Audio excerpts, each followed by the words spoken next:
Hi there, it's your second favorite DP right here, okay? No, that's Deadpool, you silly little Hufflepuff. Anyways, I'm gonna need you to shut up that pretty little mouth of yours and pay attention because the show's about to start, alright? And, I don't know about you, but I know who's my vote for sexiest ex-soldier turned pop culture show host.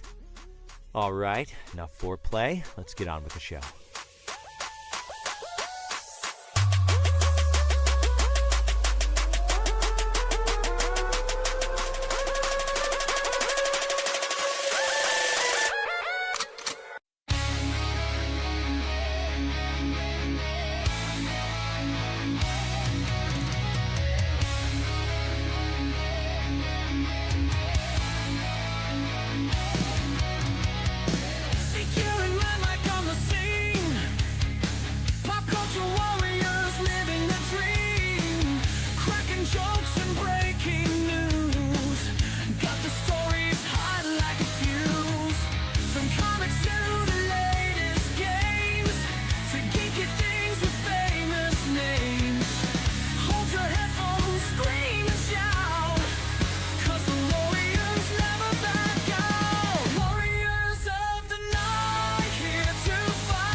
Everybody, welcome, one and all.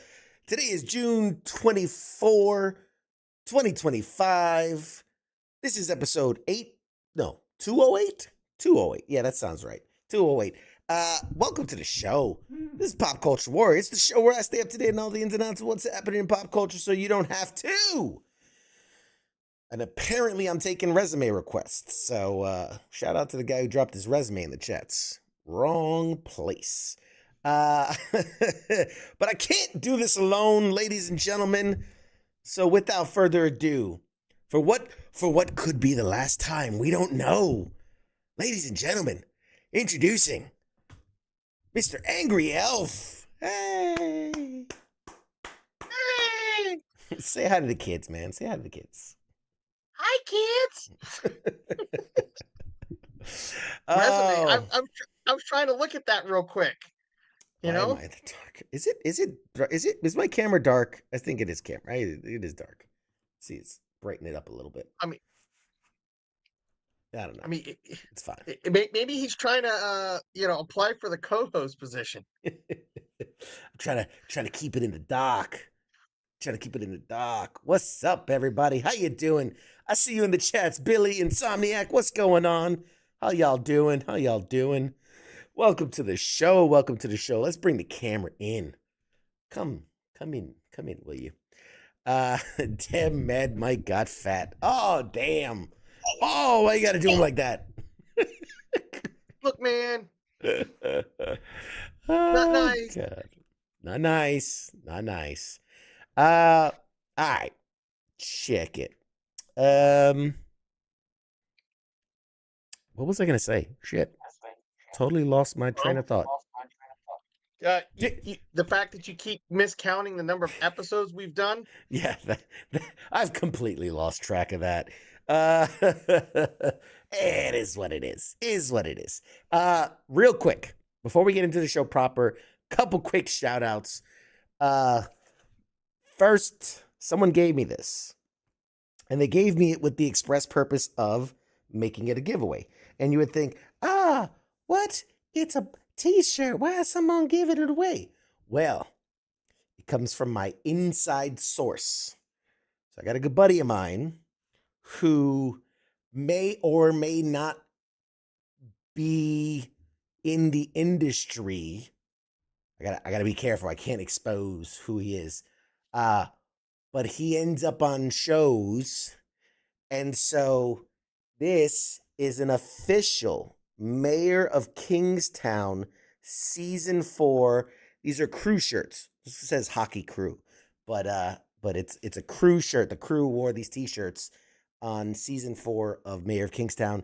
So he hooked us up. Smells like Jeremy Renner. He hooked us up. We're friends with Jeremy Renner? I wish. So we're gonna give this shirt away at some point. I think we're gonna do July 1st. I think July 1st is our big summer blowout extravaganza. We'll do a giveaway. So there is that. Cool. If you're a fan of Mayor Kingstown, that's just a cool piece of memorabilia, a piece of history. Second up, and I have to be very careful how I show this package because it's got my PII on it. It's got my P all over it. Personal identifiable information. We got ourselves a package. Would you like to know where this package is from? Somewhere, because it says you won. No, not a win. This comes from our very own swag shop. That's right. If you go to shop WTF something, I don't know. It's something like that. I'll get the something shop WTF moments, something, I don't know, something or other. But I just cracked it open. I'm seeing all this for the very first time. You can see it's got our inside the box. It's got the WTF Nation Radio branding. Ooh. Is it the WTF Nation dildos? I wish. Those are on back order. First, we've got this nice U.S. Army WTF moments, like a leather patch kind of hat. Very cool. This is, I think, the same, but this one's in a wrapper for some reason. But, all right, that's cool. Ooh, trucker hat style. Same with the U.S. Army WTF Moments patch on it. The blue trucker style. These are like prototypes. We're gonna be selling stuff like this. So these are some prototypes. Oh yeah. Now this is what I'm talking about. So same trucker hat style, but look at this with the WTF Nation Radio iron stamp kind of thing there. Nice. Like that. That's fucking cool as shit right there. So we got that one. We got more. And here we go. That's my style. It's in black. The gray and black. So it's a trucker style. It's the mesh back, but with the gray and the WTF Nation Radio logo. That's badass. Let's see. Ooh, here we go. Looks like a giveaway item. It is another trucker hat, camo front trucker hat with genuine WTF Nation Radio listener. That's for the fans right there. WTF Nation Radio listener. So there you go. That's another one for the giveaways. Certified listener. Yes, sir. Let's see, we got a little package that says CQ on it. Let's see. It's the bill. Yeah, right. It's we've been trying to reach you about your car's extended warranty. Oh, cool. Oh, cool. One transport. Stickers? Yeah, Decals? these are decals and stickers kind of all mixed together. But these are like vinyl, glow in the dark, shiny. Yeah, man, that's pretty cool. I gotta open that Shiny up. happy people? What? Shiny stickies. All right. Oh, a couple more things. Let's see. Let's check this out. And what does it say? I can't see. Oh, it's the U.S. Army WTF Moments logo. And on the back, it's got the WTF Nation Radio. Cool. In a brown and that kind of military tan. You know, we're at the end here. I believe the kids call it coyote nowadays. Coyote.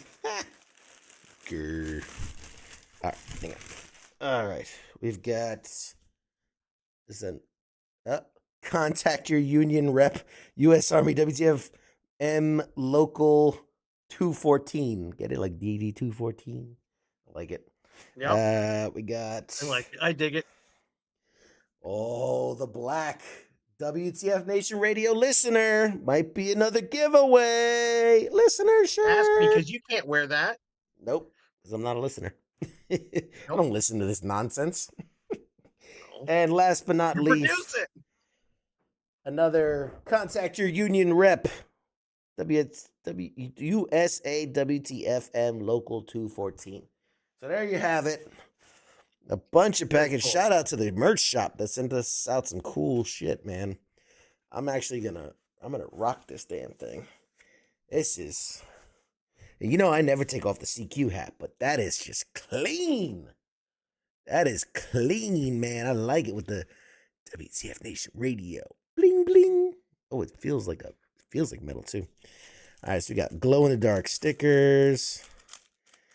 I just had to show off because shout out to the boys sitting in this. Let's see, we got decals. Oh, WTF Nation Radio stickers. The vinyl stickers. Oop. An actual U.S. Army WTF Moments listener vinyl and decal and sticker. Dude, This is awesome, man. We got some good shit. Got some good packages coming. Got some good. I'm gonna put this off to the side. So there you have it. Check out the shop, man. Shout out to the shop for It is pretty cool. sending us some cool stuff. See, you know, for those out there, if they wanted to be a member, you know, if they wanted to be, they wanted to join the team, You can't see it because it's the QR code. But I figured. if they wanted to be a member, they would be getting cool swag like this. Official US Army WTF Moments merch and WTF Nation Radio merch. All right. Anyway, there you go. Snapshot it if you want. 3, 2, 1, and bye-bye goes the code. All right. We're under your OCPs. Yes. Yes. I like it. I like it.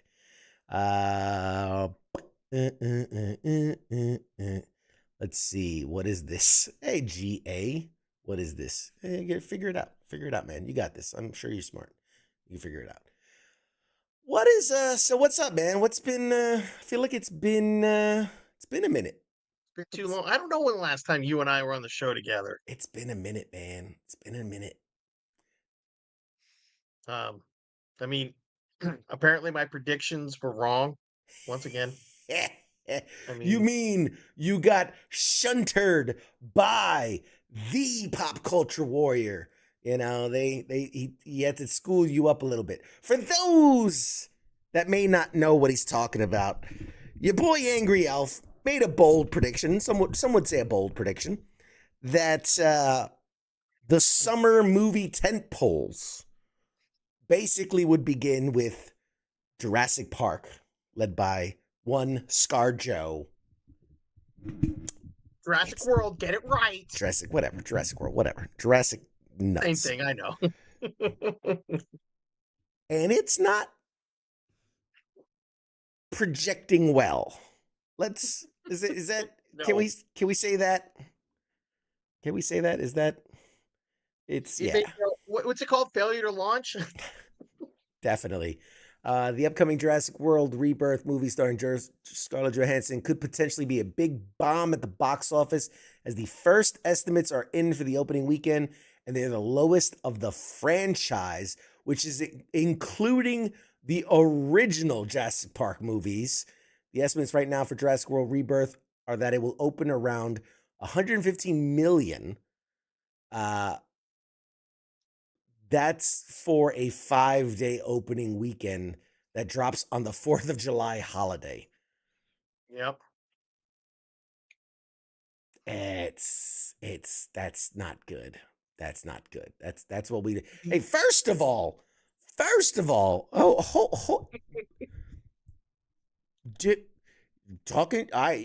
Chance want to talk shit this early? All right, we can do this.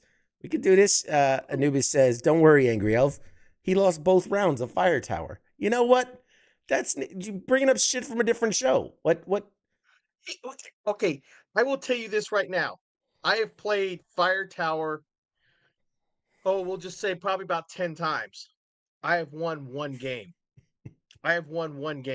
Yeah. I have lost majority of those to my 9-year-old daughter, who knows how to play the game and knows how to play it well. So Yeah. CQ's in good company. I've only played 2 rounds, but I've lost both of them. Yes, that's true. That is a factual statement. And yeah, early reviews are in, and people are saying like it's a 3. It's a 3. I've never seen a review of a AAA big budget movie come in at a 3. Maybe a 6, maybe a 5 if it's really bad, but a 3. Woo. So Cosmic Book News, I was invited as well. AMC did the Screen Unseen, and it was Jurassic World Rebirth. And its last line in its review, it says, "If you enjoy watching dumb shit on repeat, this one's for you. Everybody else, skip it." That line right there, I will tell you this right now. That reminds me of going and seeing Jurassic Park 3 after seeing the other 2, and it was like, wow. And the sad part is, I have to go see this movie because my daughter and my wife are really excited to go see it. And I was kind of like, okay, it's a Jurassic World movie. It can't be that bad. It's got ScarJo in it. It can't be. Yeah, it can. Yeah. And so I'm just telling you right now, I'm tempted. I was tempted to get tickets to go see Amazon or through Amazon for a Superman early screening, but That was going to be expensive, really expensive, Mm. through because I guess they were only doing IMAX or whatever. So I'll wait. I'll probably wait until the weekend after it comes out or whatever. But I'm I'm a little bit more enthusiastic about Superman. I think it's going to be a hard pass on me for Fantastic Four. I'm not feeling it, and that's just so. I'll give Superman my vote of confidence. I will go see Jurassic World Rebirth, and maybe I'll see Fantastic Four on the flip side.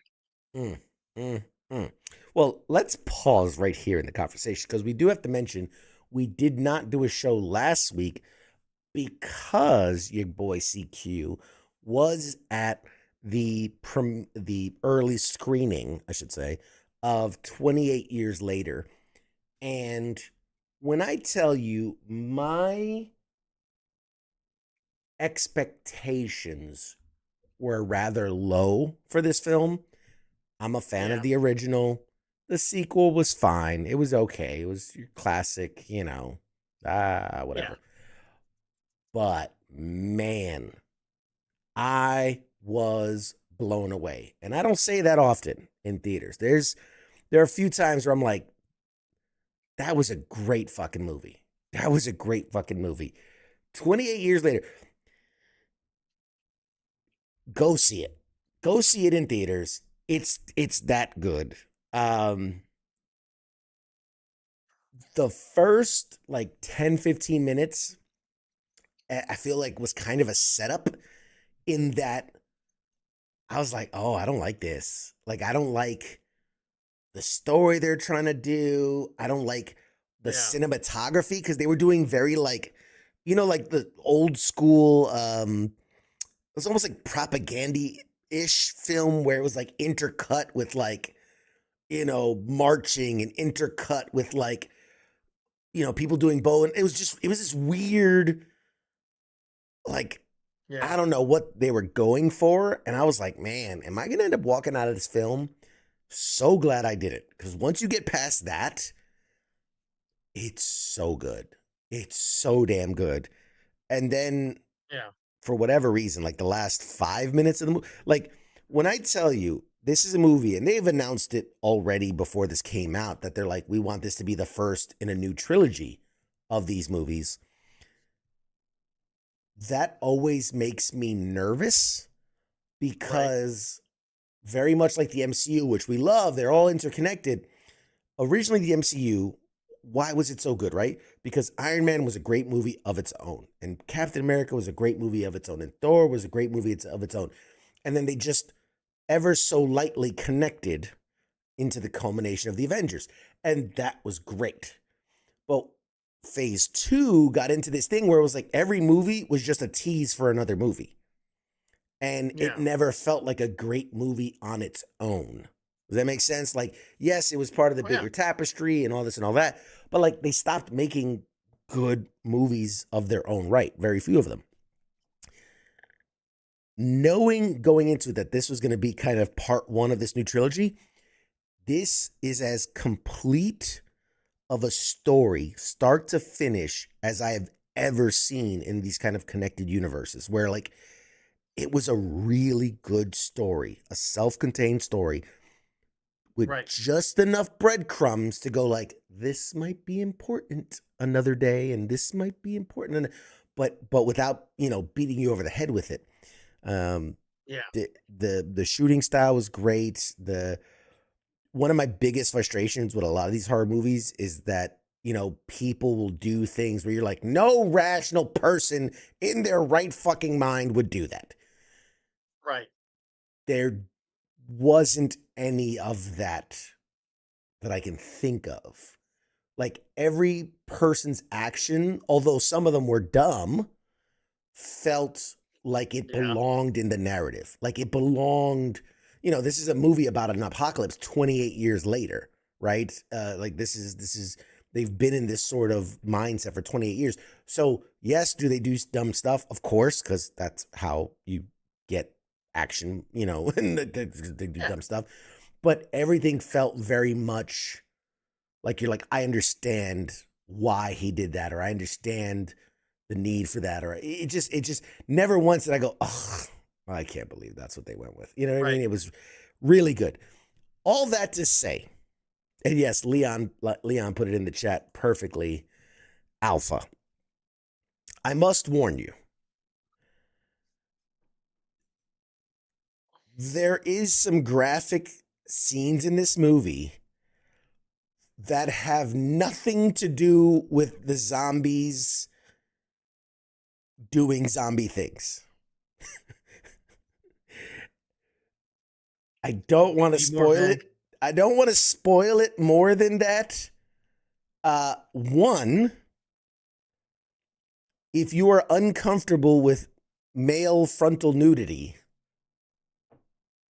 don't go see this film, because the alpha, like this, because these zombies, you know, I guess have mutated, and like every one in a while becomes an alpha. He's just bigger than everybody else. Most of the zombies in this movie are naked, which again makes sense that this is 28 years. These people, some of them have been infected. Clothes would have deteriorated and ripped and fallen apart and you know, all that stuff, and disintegrated. So most of the zombies are naked in the film. And Alpha is packing what could only be described as a weapon of mass destruction. It is uncomfortably big. It should have its own credit in the film, is what I'm saying. I Because think it is a credit. I don't know who played his dick, but he did an amazing job. It was very believable. There's got to be a That new was no category. CGI. Yeah, there's got to be a new category in the fucking Oscars. It We're- is uncomfortably graphic, and so I saw it on the big screen and made the mistake of, I was only like three rows in from the screen, so maybe my perspective wasn't the best, but I'm being asked, was it CG or was it real? If it was CG, it would have been one of the only uses of CGI in that entire movie, because everything was very practical effect for the most part, obviously. Man, I mean, I don't want to harp on this thing, but Could this be the first crossover between a movie that wins an Oscar and then wins a AVN? it I should. mean, It should. And then well, there's another scene that's again graphic, but not for zombie violence. That is so jarring and so you never thought you would ever see. And I don't want to spoil it because it's like such a good scene. But it stays with you. Let's just say that it stays with you. It's like, shit, I thought it was behind me for a second. It was, whew. All right. Camera well, adds 10 the- pounds. In that case, it was disproportionately distributed. Google says it was a prosthetic. Listen, I hope it was a prosthetic, because if not, that poor man, like, he's gonna have back problems. Lumping that thing around. well, the good news is, if everything stays equal, the sequel will premiere mid-January of next year, so you won't have to wait long to see the. I don't know. I don't know if I can. I'm gonna need some time. I'm gonna need some time to process You get and 6 months. it was a lot. Again, outside of that, phenomenal movie. Phenomenal movie. Great movie. Highly recommend if you like zombie movies, or like, it's a zombie movie for sure, but I don't know, for some reason it didn't feel like a zombie movie, which is weird. But see, the good zombie movies aren't zombie gore fests. They're a Yes. allegory to something else. Like, for instance, um, the original Night of the Living Dead was an allegory to you know, the race problems that this stupid country we live in have, Yeah. you know? Yeah. Um, This so the yeah, theme, the kind of theme for this movie, a lot of it had to do with I think growing up, right? It's really told through the lens of this kid who is coming of age. You know, they I'm not spoiling anything. They live in a quarantine zone of, you know, the world where zombies exist, and yeah, you know, it's been that way for 28 years, and this kid's like 8. So, you know, he's like he was born 20 years into a zombie apocalypse. So, or no, he's like 12, I think, in the film. And the point is, like, this is his coming of age kind of moment. You know, he has to learn to be a hunter and how to survive and all these things. So there's a lot of like, you know, father figure stuff and family stuff, and it's just it's a lot of it, but a lot of symbolism and but yeah, just overall great film, great film. I yeah. hope that it does as well as it should, but sometimes really good movies don't do well in the box office, and we've talked about this in the past. Yep. Wild Robot, I thought, was one of the best new animated feature films of our generation. And I think it Hmm. was in theaters for like 2 weeks. Now it killed in streaming, killed because people actually watched it and were like, "Holy shit, it's a good movie."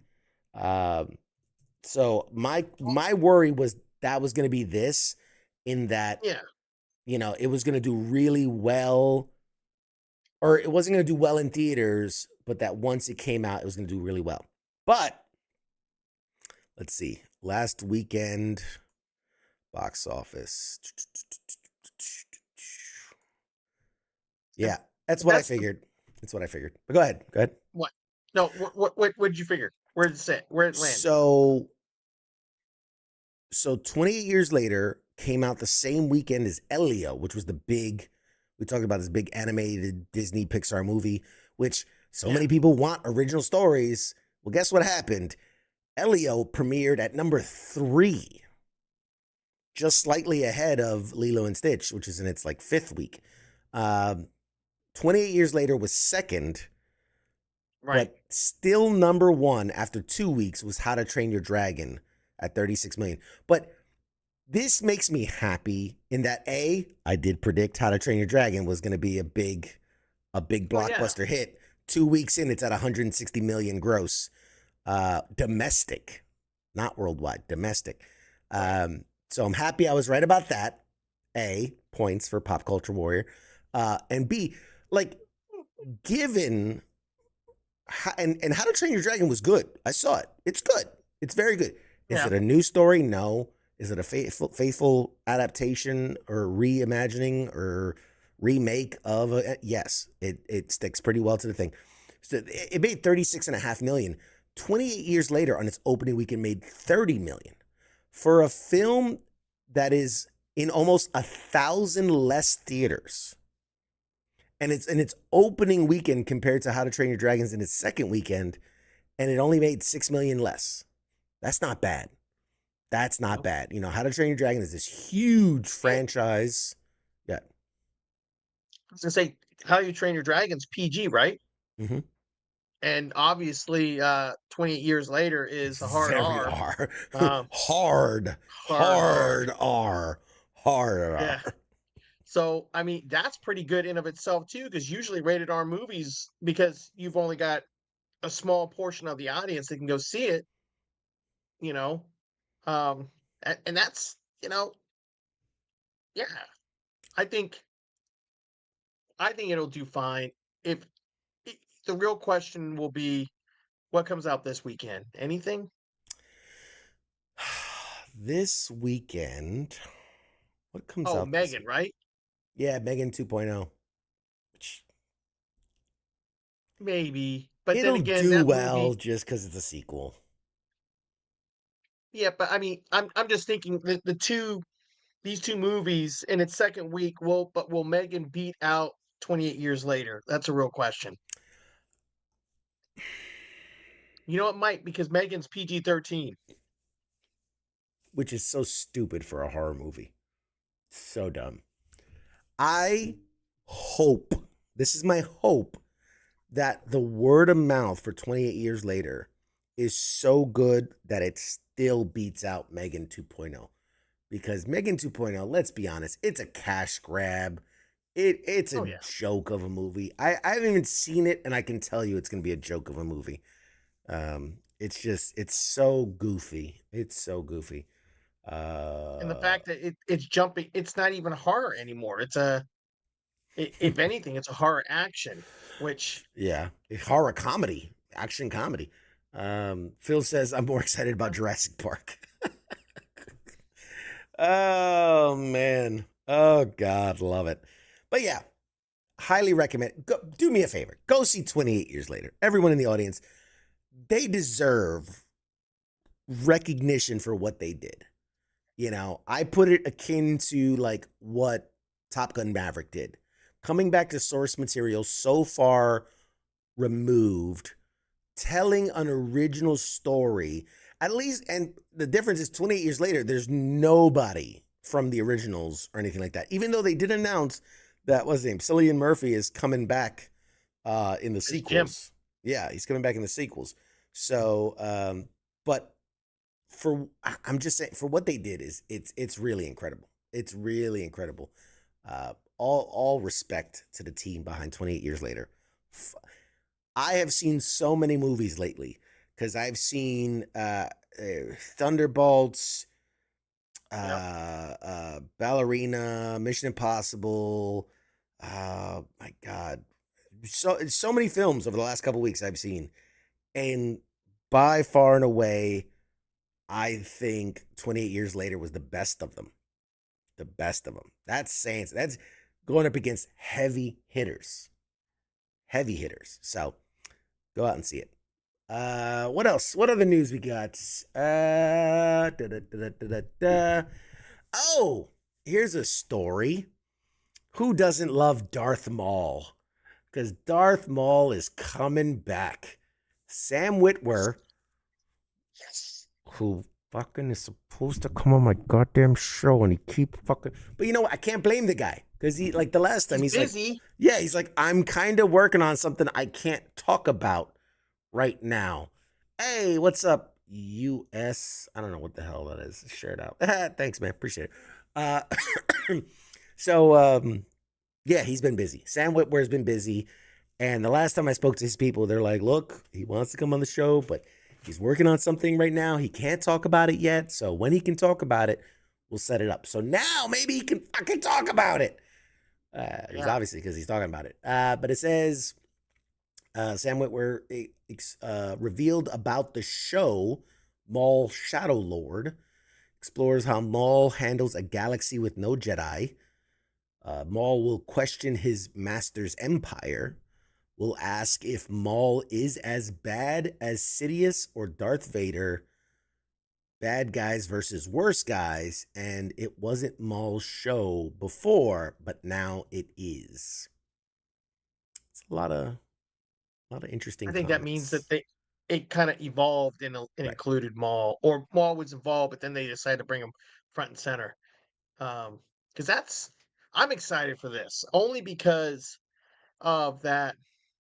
So Maul, for those that are uninitiated, keeps coming back and forth into the storyline. Yeah. Uh, even though his first live action appearance, he died, and then they had that Well, he um, he post didn't credit die scene. apparently. Well, yeah, exactly. Depending, yes, we all thought he died, and then uh, they brought him back in the Clone Wars cartoon.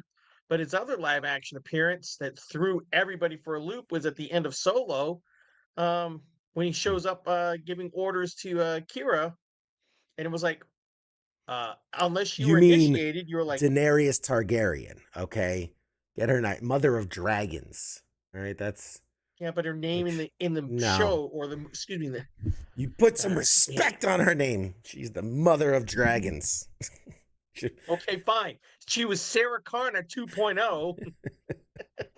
Anyways, but yeah, but this is this has the potential of being good. The only problem I have is how Star Wars, and Star Wars has always had this problem since George Lucas started in the middle of the story. Um, it's you've got to figure out where this lands in the timeline, you know. So I mean, it's got to be in that middle between the two trilogies, between the original and the pre-trilogy, just because it, like you said, it's a world with no Jedis, and for it to go all the way to like Rey's timeline, he'd be way too old to be in that because there. at the there's an episode in, I think it was season 4 of the Rebels. He gets Um, killed by Obi-Wan oh, again, again, for real this don't tell time. me. So supposedly, I mean, everybody thought it was for real the first time, I and then he comes back. Yeah, but the first time he was just cut in half, okay? The second time he got a boo-boo and he died. So, that's when you know it's serious. But Dave Filoni's going to do what Dave Filoni wants to do. If he wants to bring him back, he's going to bring him back. dude, that whole was it the Ahsoka show where the chick got speared by the lightsaber and apparently 'twas a flesh wound. Yeah. we just discounting your internal organs being disintegrated by a light beam now. Just nothing matters. Nothing matters anymore. It just anyway. Did you know if did they say it was going to be like, it can't be live action, right? If Sam Witwer is doing the voice, it's not live action. No, it's going to be Is it going to be like I'm animated fairly certain it's or like CGI? No, it's going to probably be in that Clone Wars animation style, like they've done with everything else since Dave Filoni did Clone Wars. So I think it's just going to end up being a continuation of everything. So, and I mean, that stuff has worked. I mean, it worked for Bad Batch. It's worked for the last 4 years with the Tales of, series that they've done. I like the animation style, so I'll watch it.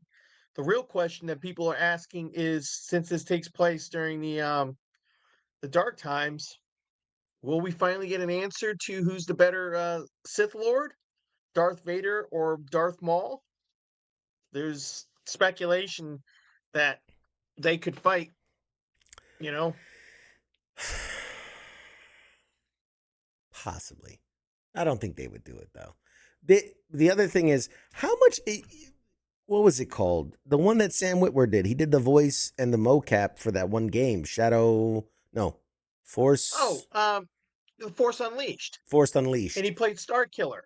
Is that thing canon anymore? Is that canon? No, right? It's outside of canon now. That came out before Pre-Disney? the Disney acquisition. Yeah. So, Yeah. or right at the no, yeah, it came Around, out right. It came out before it. But like, because that would be an interesting, like, have him voice both, and they come, saber to saber, because Maul was Sidious's. No, he was somebody's apprentice. He was Sidious's apprentice prior to in the Vader. Phantom Menace. Yeah. And then for Vader to have his apprentice be Starkiller, to have them cross paths would be interesting. Yeah. Whose apprentice is stronger. It would be. But anyway, I don't know. Star Wars. It is what it is. Yeah. In other news. Oh, by the way, Jesus Christ, I didn't even think to talk about this. What? At the top of the show.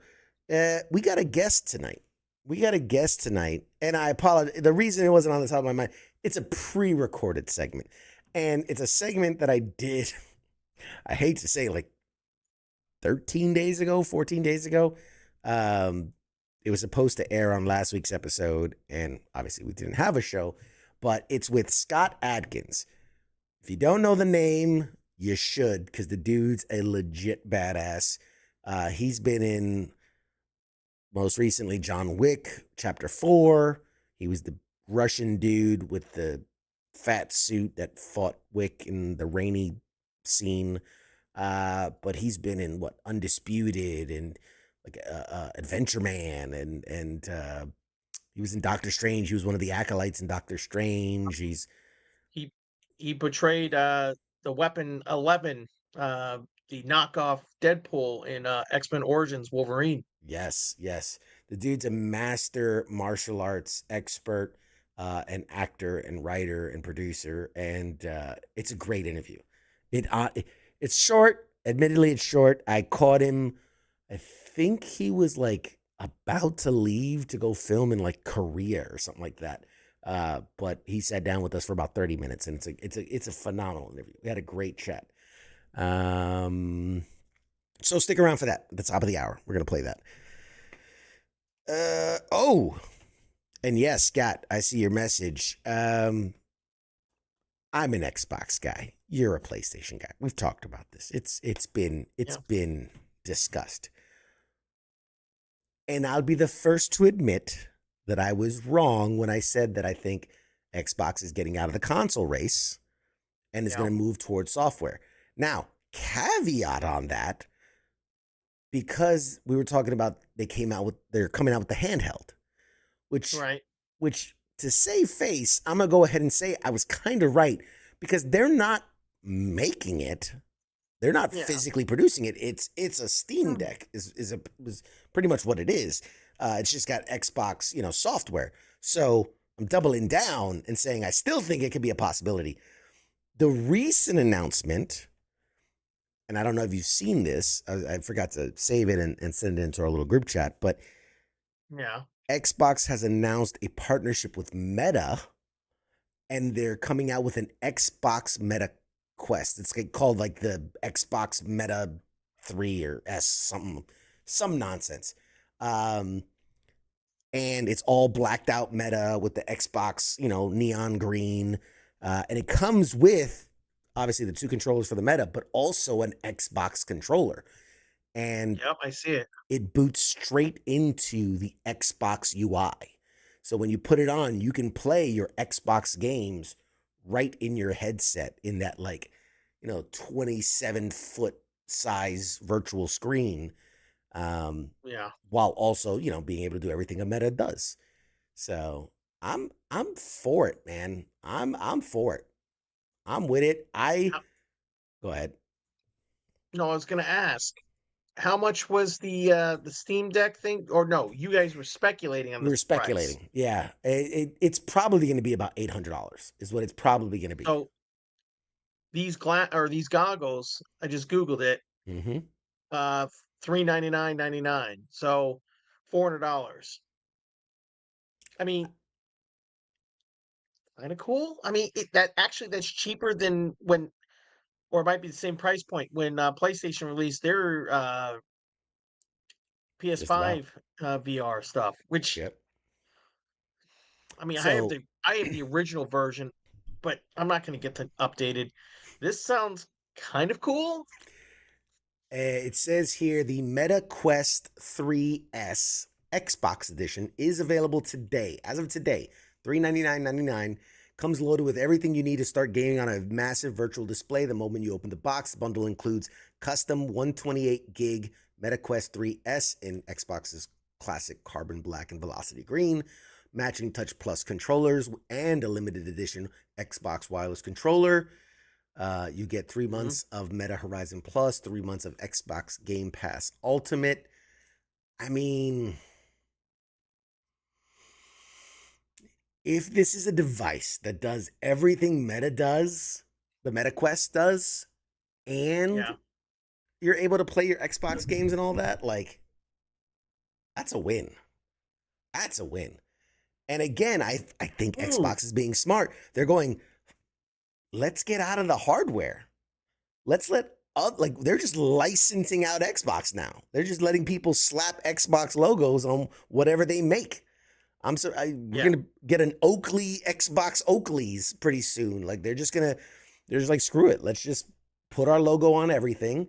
And I now am doubling down that Xbox is gonna get out of the console race, and they're gonna say, nah, we exist in the cloud, right? Because you'll have your Meta Quest that connects to it. You'll have your Steam Deck that connects to it. You'll have your PC that Yep. connects to it. And then soon, even your PlayStation will connect Hmm. to the Xbox Cloud experience.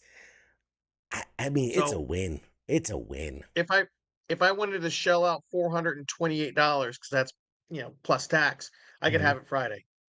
Yeah. Yep. And let's see. I'm looking to see, what does it say? Trying to find. It's taking forever to load. Okay. Xbox on VR headset. Play your favorite games wherever you go. Stream hundreds of games with Xbox Game Pass via cloud gaming, massive virtual screen. Get an instant Yep. library on your VR headset. Play hundreds of cloud playable games, plus select games you own, even titles not included with Xbox Game Pass. Enjoy high quality streaming provided by Xbox Cloud Gaming with minimal latency, high definition graphics, supported VR headsets.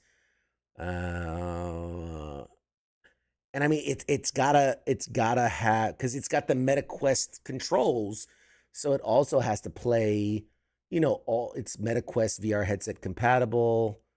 Xbox app on your MetaQuest headset. I'm looking. Can you play Steam games on it? That's what Insomniac says. You're I'm pretty sure you can looking. play Steam games in it. But that's what I want to know. Is available to play? Severe, what games are available to play? Is cloud gaming available in my market? I don't know. I don't see it. I don't.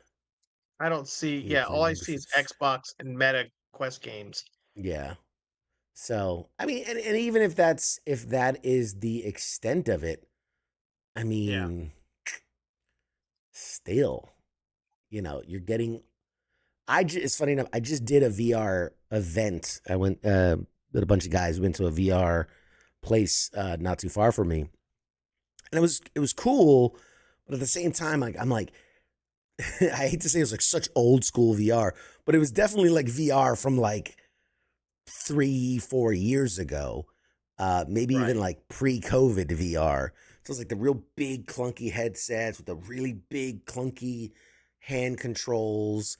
But I was like, but it does, and like you had to be like we were wired to the ceiling and like all this stuff, and it made me. I'm like, man, like VR's come a long way, right? Because you've got the MetaQuest where it's just slap that thing on, you got the two little thing, and you're good to go. You're done. But they Yeah. were like, these were like wired into the computers and like all these different things. And I'm like, I've played games on the Meta Quest that are like were better. Like they just played better than these like high tech VR from a couple years ago. But anyway, Yeah. Scott says, I think there will be at least one more generation of Xbox. I think Steam library will be included, and they will boast about how this time every game can do 120 FPS. Yeah, yeah, yeah. Go. The sports bar says, "All hail CQ. He may be wrong about console, but he's right about pop culture." Ah, ah. You Oh. guys are sweet. You guys are sweet. But yeah, I'll be the first to say I'm considering it. I'm considering Yeah. it. I'm considering the MetaQuest. Now, they did say that this is a limited time thing. That they were very clear, and they said like when these are gone, they're gone. Like this isn't going to be something that they're pumping out in perpetuity. This is I think they're testing the waters, right? They announced the Steam Deck. Now they're announcing the VR headset. I think they're just testing the water to see, how many people can we get on alternative devices, and then maybe shut down production of the console side of things. I don't know. We shall see. But because they're literally calling it the limited edition MetaQuest 3S, so limited time only. I mean, do I want to play? Like, do I want to play Xbox on a VR headset? I mean, I mean, how much have you played? Because I mean, I'll tell you this much: I have a VR headset for my PlayStation, the original, and it's cool for some stuff, but like I don't know. But I've also heard like I forget which one it was, if it was MetaQuest or if it was the PlayStation one or somebody else. boasting that sports package where you can sit there and watch games, but because of the where the camera's sitting, you, it seems like you're sitting on the sideline or Mm-hmm. whatever. That would be cool, but how much am I paying for that subscription service or that package? Because Mm. that's got to be like Game Pass Plus or something like that. So I let's mean, the problem see is, here. what games would you want to play? Because I can. That's why I stopped. Yeah, There's not too many that's games I'd want to play. that's a they got the Batman Arkham Shadow game. But okay, so the MetaQuest 3S is $300. It's $299.99. So basically you're paying but that's the one, what do we say, the 128 gig version? Is that the yeah, it's the same. No, when I 128. no when I clicked on so I clicked on a link, took me to Best Buy, and it doesn't give me options. Let me see, because this is the 128 gig. Mm-hmm. Comes with the the regular controller and the other controller or the Xbox controller. Let's see. I think they said that it's. I'm scrolling. All I'm seeing is MetaQuests, the white ones. Yeah, because you've got the Yeah. 3S, which is the regular. That's the regular one. It's Yeah. white. That's $299. And then you have the 3S Xbox edition, which is $399. But then what Mm-hmm. you're getting for that is you're getting a controller, which retails about $60. And then you're Yeah. getting the fact that you can play your Xbox games on the MetaQuest, Right. which the question begs, couldn't MetaQuest just have it as an app on the regular MetaQuest? Couldn't you pay the $299 and connect your at home Xbox controller, save yourself $100, and yeah, it's not gonna be black and green. It's not the limited edition colors, but you could, in theory, save yourself $100. It might be, there might once this comes out and people start playing with it, you find out that there is an app for that and you can, connect your existing Xbox controller to it. And yeah, there's a way to benefit from this. Or maybe they'll release that app or that function 4 months from now after they've sold through their Xbox editions. So it says here that you can play Xbox games on the MetaQuest 3 utilizing the Xbox Cloud Gaming, which is in beta. You don't even need Mhm. the Xbox console. Instead, you can stream from a library of your Game Pass titles on the virtual screen of the Quest 3. So you can. So realistically, you're paying $100 more so that you get a black and green version and a controller and an Xbox controller. And I mean, yeah, the UI is probably, all Xbox themed Yeah, and whatnot, but but you get it says here, because it was breaking down the extra $100, you get comes pre-installed with Elite Strap, which is a $70 value. I don't know. I'm assuming that's a game. Um, like you said, an Xbox controller, which is $65, and then 3 months of Game Pass, which they value that at $60. So with that, you're coming out on top. What? Um, yeah. 65, 60, 120. You're coming out with almost $200 worth of value out of that $100 edition. Maybe. I mean, the Carbon Black MetaQuest Elite strap included. I think that's the head strap. It's the Elite. Oh, It's not like the basic head strap. It's the Elite strap. Um, oh. but either way, yeah, because Touch Plus controllers, universal power adapter. Yeah, the headset with the Elite strap, standard facial interface, and optional glass spacer. Yeah.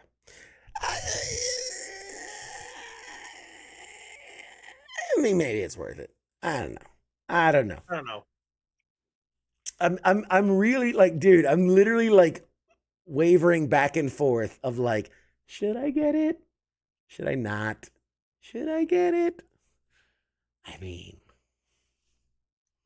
How often are you gonna put the headset on? Don't you already have a MetaQuest? I have the first that came out before it was even the Meta Quest. I have it was right after Facebook had purchased Oculus, and they came out with that Yeah. first one that's like, you don't need a PC to run this. I have that one still. And yeah, I used it for about a year, and then I haven't put it on since, which was like 7 years ago. But this time it'll be different. That's what they all say. That's what they all say. I don't know. Like, okay, real talk. And you guys in the chat, so you can answer this. If you had the money, do you get this, the Meta Quest 3, or do you get the Steam Deck, the Xbox Steam Deck handheld? Because I see use case scenarios for both. Although, man, because again, I see use case for both. Because I'm like, I imagine, I travel a lot. I'm on planes a lot. Like, it'd be dope to just put on the headset and be like, I'm off playing, doing my thing. Or, I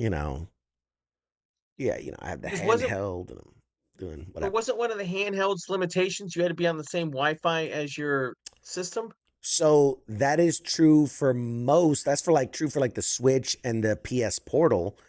Not for the Xbox handheld. You just need a stable Wi-Fi connection because it is cloud-based gaming. So you do need Wi-Fi.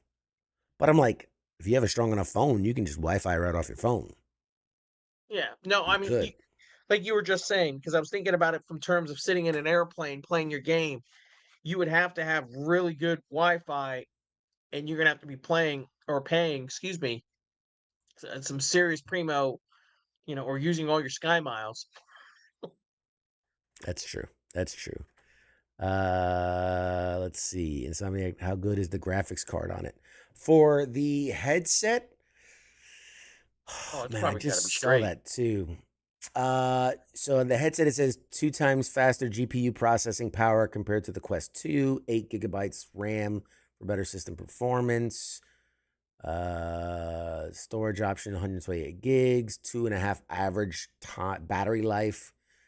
I don't think they have specific. Tech specs. Here we go. Storage, mixed reality, audio, DRAM. 33% more memory compared to the MetaQuest 2. Display. 72 hertz, 90 hertz, 120 hertz for refresh rate. I'm looking through backwards compatibility, PC support, content library, direct touch hand tracking, battery life, charge time. Yeah, they don't really go into like too much of the processing and things like that. But yeah. Anyway. All right. To be determined. We'll leave it at that. To be determined if CQ is going to purchase the handheld or the face mashed. Handheld or face held. I don't know. Head held. When does the handheld come out? Isn't that like later this year? Holiday this year. Holiday season. I was gonna say, too bad. You could get that and play it on your way to San Diego. That's true. Do I want to, man? It's pretty to look at, but I don't know. I'll think about it. All right, we're gonna take a short break, and then we're gonna throw it over to the interview. Do you have something to say? You have something? No, you're saying short. And I'm like, short? I thought you were like, one second. No. Short break. During the break, I'm going to play the trailer for Diablo, the movie that Scott Adkins is coming to talk about. And then post trailer, I'll play the interview. Don't be alarmed. I will look different. It's not a magic trick. It's a pre-recorded video. But then we'll be back with more show after the interview. So hang tight. Enjoy. What are you doing? I was trying to impersonate the alpha. Jesus Christ. All right, guys. We'll be back with more show after this. Shots.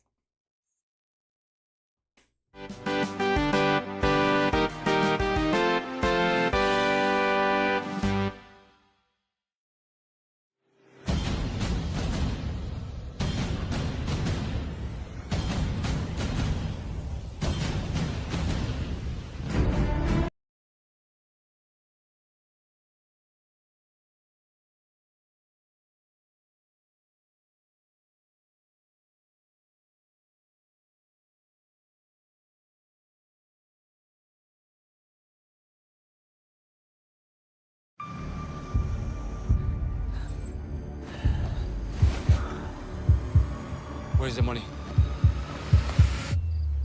I don't think so.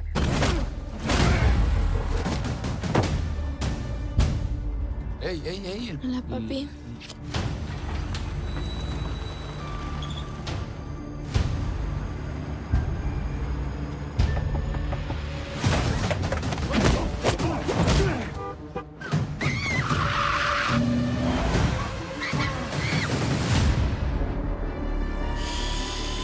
Speak.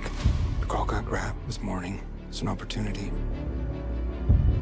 Now listen to me. I'm not here to hurt you. Don't do anything stupid. Don't kick me. Who are you to tell me what to do? Okay. Stop running! I need to see something. I was friends with your mother, but I'm telling you the truth. Prove it! Your mother has been dead for 5 years. I know. Hey, Vicente killed her. He took everything from me.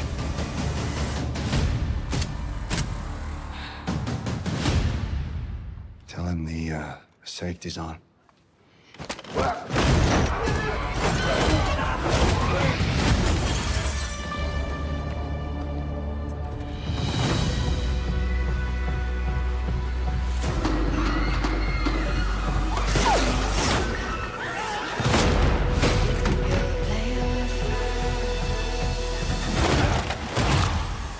Alicia! Run! We both want to get Lisa back. I'll fight to the death for her.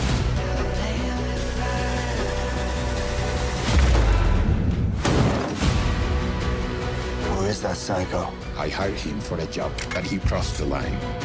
That's personal to him.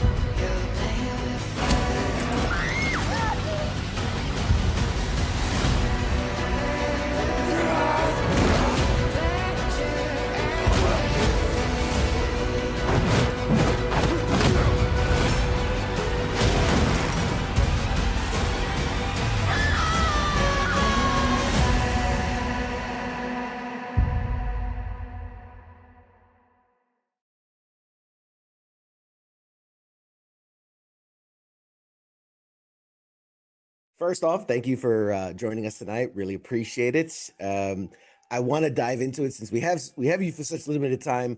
You've built a career that's like a love letter to classic martial arts and action cinema. So before we get into Diablo, which we're definitely going to talk about, I just want to rewind the tape a little bit and get to know you a little better. You've been called one of like the last true action stars of our time. So what first drew you to the world of martial arts and cinema? I don't know what the reason was, but for whatever reason, I grew up loving like the action guys, you know, Stallone, Schwarzenegger, Bruce Lee. And then I was a big, like when Van Damme came out with Bloodsport, I was 13, very impressionable age, right? And he was like the new guy, the muscles from Brussels. That was a huge impact. After that, I discovered Hong Kong cinema and people like Jackie Chan and, you know, all those Donnie Yen. But I just always was fascinated with those physical actors. And I did love movies generally. But the action films, I just couldn't get enough of them. And very early on, well, I was when I watched Bloodsport, I said to my mom, I'm going to do what that guy does. That's great. That's Yeah. fantastic. She looked at me like, oh, okay. Do you want some more peas with your chips, love? I thought nothing of it. And now Yeah. here we are.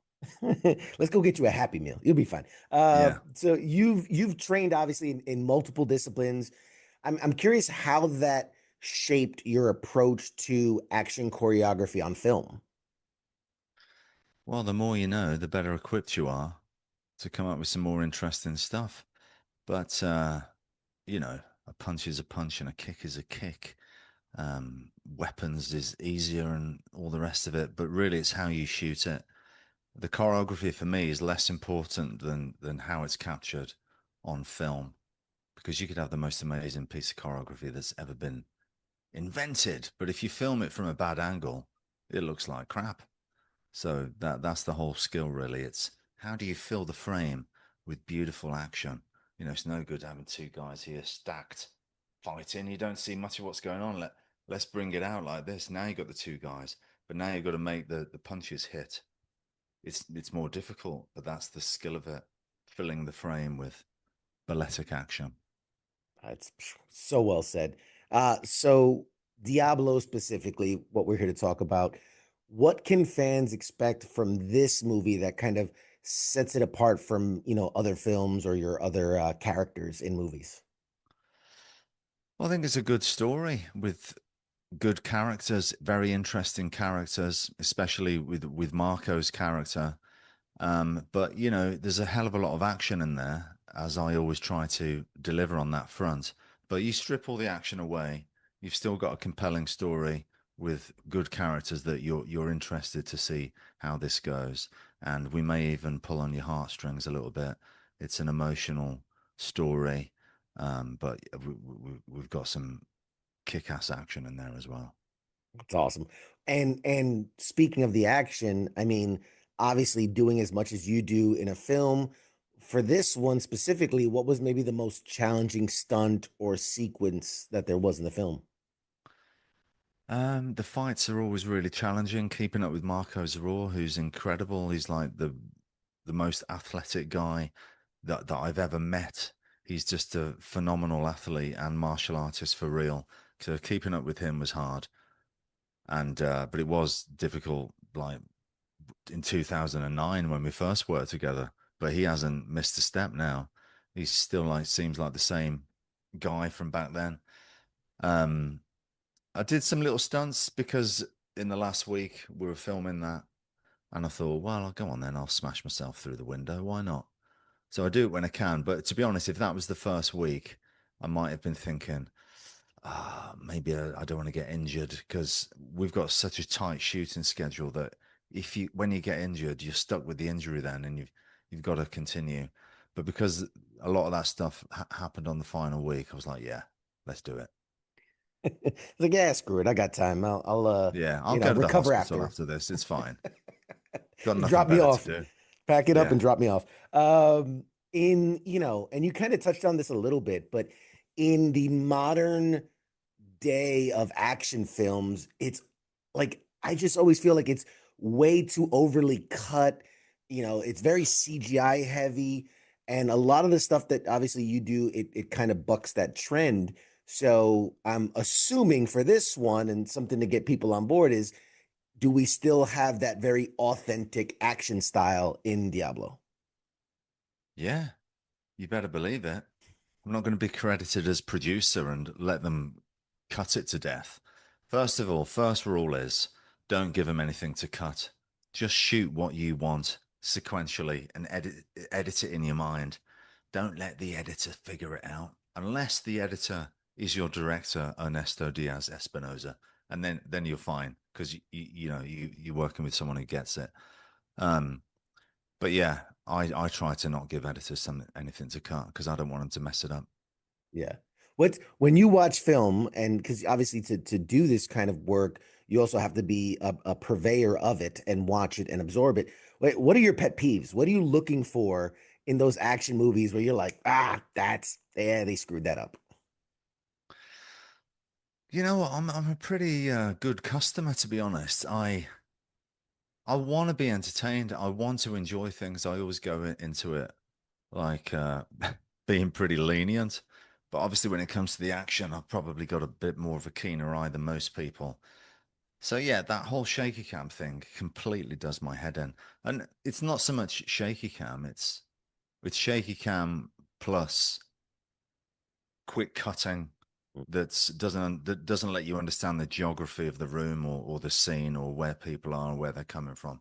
It's like we're just cutting it as quick as possible so that you don't really know what's going on. So you get the impression that you're watching a good action sequence, but actually you only heard it. You didn't see anything because it was a mess.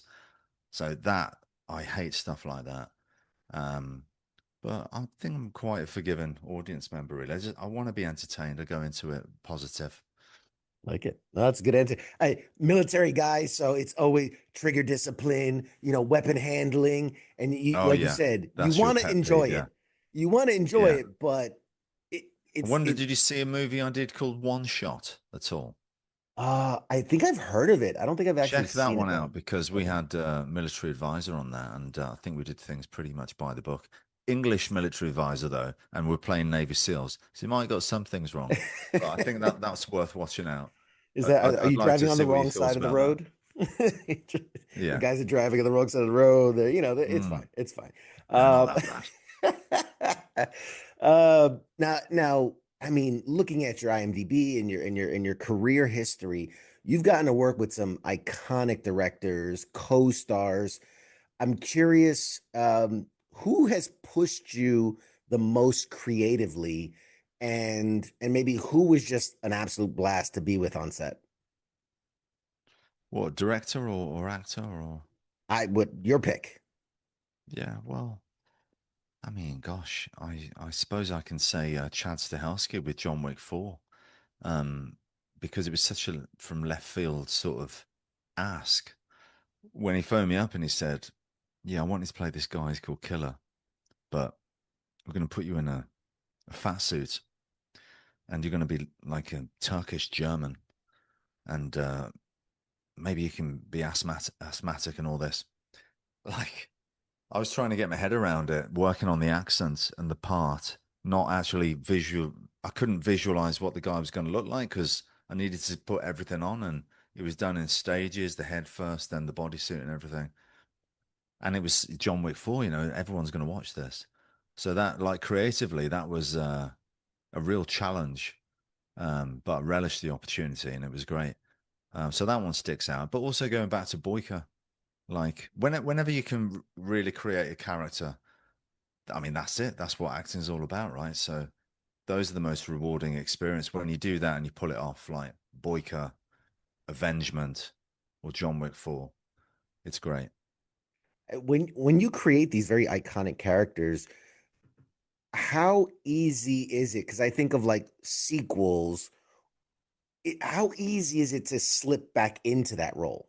Right? Does it take you a while? Like, what's your prep? Do you watch the film? Do you walk around pretending Yeah. to be the character again? Yeah, you watch the film. Um, I mean, because when you're playing a role for the first time, you're creating a backstory for the character. But when you're doing a sequel, you've already got the built-in backstory. So, you remember it all and you're going like that.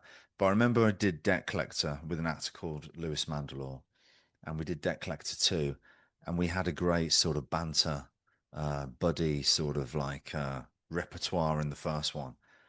And then we got there to do the second one.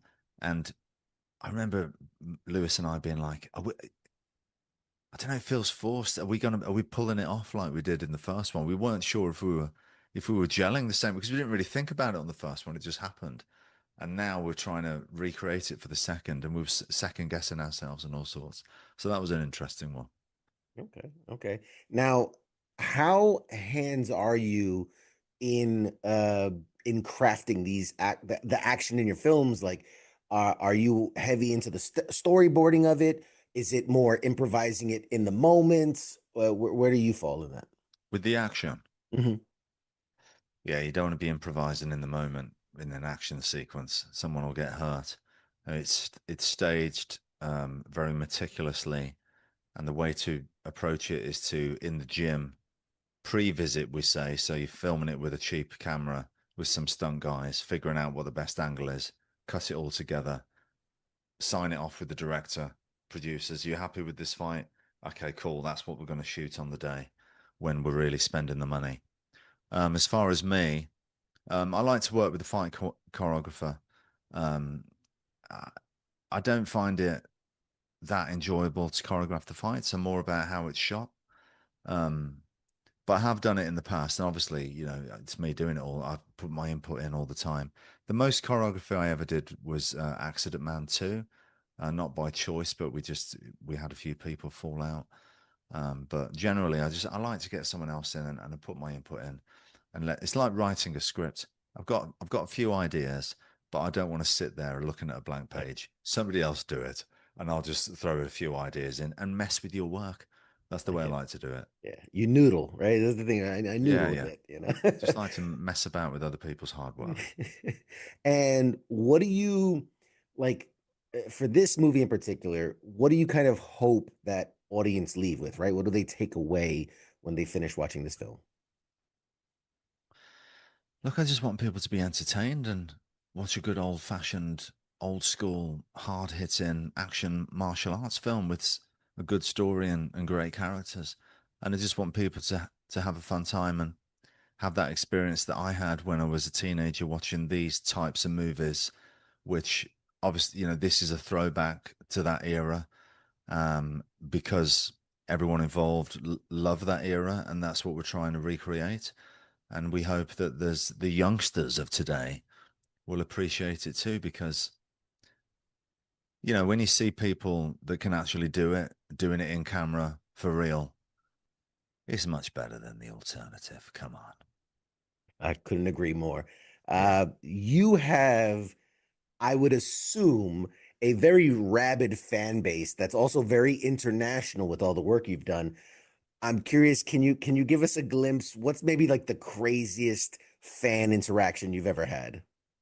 When somebody presents a tattoo of my face on them, that's always a weird one. And it's always Boyka. That's always crazy, isn't it? Like, you've actually had my face tattooed on your leg. Are you okay, mate? Are you sure about that? If you're watching, I'm sorry. I'm honored, but it always takes me by surprise. Did they get you to sign it? And I You got to get the once, signed it. yeah, I once signed a baby. I signed a baby once. That was a weird one. Oh, Yeah. okay. Sign my baby. Okay. Anything for the fans, right? Anything for the Yeah. fans. If What's the that's what you facing a want, baby? just don't tattoo that onto the baby, okay? Let's see. We got you a couple more minutes. I'm gonna throw some random ones at you. If you could remake any classic action film and then, put yourself in whatever role in that film, what's the classic you'd want to remake? Well, I always thought Running Man needed a remake, but they're doing that now. They're doing that. Edgar Wright is one of my favorite directors, so I'm looking forward to that. Yeah. I can't wait to see what Chad Stahelski does with Highlander. Ooh, But good for choice. myself, what would it be? I can't think. Any ideas? I think you'd be an excellent James Bond. I think you Oh, can pull it off. yeah. Well, the Very shoot is smooth. wet, but the martini is still dry. There it is. There it is. Beautiful. And I know, like, I mean, you've done so much. You've even, you got into the MCU and Doctor Strange. Uh, Superheroes obviously a big part of our pop culture, sphere of what we do. Is there any maybe a Marvel or DC character that you'd love to just put on the suit and portray? Oh, this would be the clickbait right now. This would be the headline of the story. I'll preface this by saying the current guy who plays the character is brilliant, and I want to see more of him doing it. But I always felt that I could do a great version of the Punisher. I Ooh. always felt that I was tailor-made for that part because I'm good at intense, and I've got like the credentials, the action credentials to pull it off, and I look like the character. I So could not yeah, argue like that. yeah. I'm with it. I co-signed that. I mean, we love But John Bernthal. Bernthal is brilliant in the He's role. great. So, you know, like I'm not, we're good, you know. But if you're asking me which one I always felt like I could really do well, it was that one. Yeah, I see the headline already. Scott Adkins says he can do Punisher better than John Adkins Bernthal. says he's better than He's Bernthal. better than Bernthal. I love it. I love it. Don't do that to me, mate. Don't do that to me. Never, never, never, never, never. You have a lot of stuff upcoming as well that I saw it was announced you're in the Rip with Matt Damon and Ben Affleck. Yeah. I mean, what are you most excited for the stuff that's coming out or anything that you can talk about? Because I know these things have to go through legal, but anything Yeah, well, exciting you obviously, got? I'm massively excited about that movie because to be working with not just Matt and Ben, but like the whole cast is incredible on that movie. And Carnahan's an amazing director, and the script is truly brilliant. And it really feels like you're like authentic when I read it. It's really intense crime thriller. So that's going to be great. And I've got a film coming out in September called Prisoner of War, which I'm really happy with. And yeah, I'll just say those two for now. Yeah, man. I'm You looking got forward you. to seeing Skyline's Warpath with Eco, but I don't know when that's coming out. Right, right on. Well, we hope you'll come back and talk to us about those films because I'm sure there's some crazy behind the scenes stuff that we can talk about. But dude, just your discography, as it were, is just incredible, and I can't wait to see what else you're going to be coming up with. Is there anywhere that people can follow you on social media, website, or anything? Just people can show their support and follow your journey. Yeah, the Scott Adkins on Instagram, Facebook. I do less and less on the social media. I've had enough, but I'm there sometimes. I'm on X a lot. But Okay. TikTok, if you're following me on TikTok, it's probably not me. There's a few people pretending.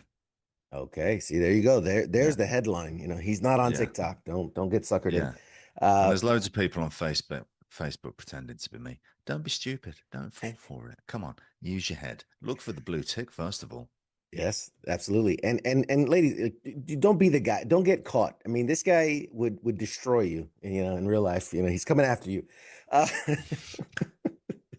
uh, I just want to say thank you so much for coming on and doing this. I'm really looking forward to Diablo, which comes out in theaters on demand and on digital June 13th. I'll give you the last few seconds here to say whatever's on your mind, whatever's on your heart. Mostly military and veterans watch this. So anything you'd like to say to them or anyone else, the floor is yours.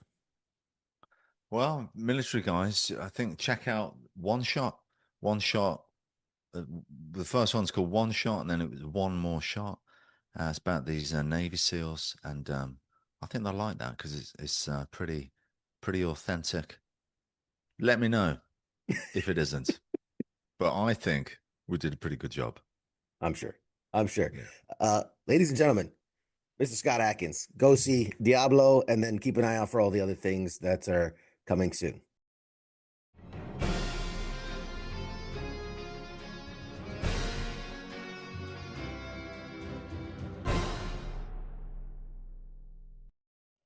Hey, everybody, we back.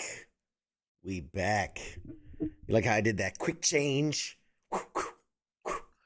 Yep. So fast. I'm so fast. Yep. Ladies and gentlemen, that was the legend, Scott Adkins. What a badass. What a certified, real to life badass. I forget to ask him, because I know he's belted in multiple disciplines and things. I want to ask him what were his go-tos as far as Yep. Brazilian jiu-jitsu or taekwondo or tai chi or kung fu or what is he all about. But anywho's it's that was the great Scott Adkins. What a dude. Solid Yes. dude. See if I can't get him back. He's going to be in the upcoming film. I think I mentioned it in the interview.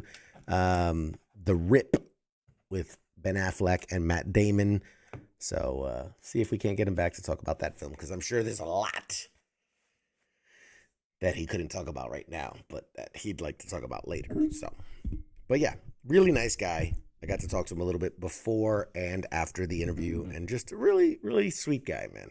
Just these movie tough guys, they're just big old sweethearts, in real life. But thoughts on the interview there, Angry Elf? Well, I mean, I like the the suggested role of James Bond. That's what we need. We need a fresh new James Bond. He'd be able to fit the part. I think he could do it. You know. I think he could do it. And we're going to try not to stir up any trouble between him and John Bernthal, because he's doing a good job. JB's doing a good job, man. Doing a good job with Punisher. Look back at the board. Is his name on the board of people that will not come on Pop Culture Warrior? No, he's not there. He's not there. We still got a chance. Still got a chance. It's a window, small window. Saying there's a chance. There's still a chance. A couple more news stories for you. Mad Mike loves that things that no one asked for kind of category, but I'm curious to see who's excited for this, because generationally there are certain comedies. So I'm thinking like American Pie, where it's like that's a very of its time movie, right? Right. I feel like everybody knows where they were when the first time you saw Harold and Kumar go to White Castle. Oh, I heard about this. It's such a of that moment, kind of movie that it's the humor of the generation of that. Like, it's definitely my humor. I've probably seen Harold and Kumar go to White Castle into the triple digits at this point, easily into the triple digits, because it's funny. It's a funny movie, but it's also a very much of my generational funny kind of movie. Well, they did that. They did the sequel. Harold and Kumar go to Guantanamo Bay. Guantanamo, yeah. And then they finished out Escape from Guantanamo Bay. And then they finished out the trilogy with like a holiday 3D movie. Yep, okay. I remember that. Yep. Okay. I've seen them all. Yeah. Yeah. And that's great. And I think it maybe one film too far, but that's okay. Finish it out, get the trilogy, hang it up, put it to bed. It's over. Yep. Hey, Stacy, how you doing? They've announced a new Harold and Kumar movie is in the works. Yep. And I don't know. Like, part of me wants to be like, yeah, cool. But also like, are we not past this? I feel like we're past this. I don't. Yeah. The stoner comedy, like, what was the last good stoner comedy that came out? It might have been Harold and Kumar. Yeah, I think it was. And I cannot think of another, movie along that vein. Because the style of comedy is very reminiscent of, like, it's gonna sound silly, but like the scary movies, the parody movies, where it's a very silly, over the top kind of comedy. It's not meant to be taken serious. It's not a parody on anything, but it's funny.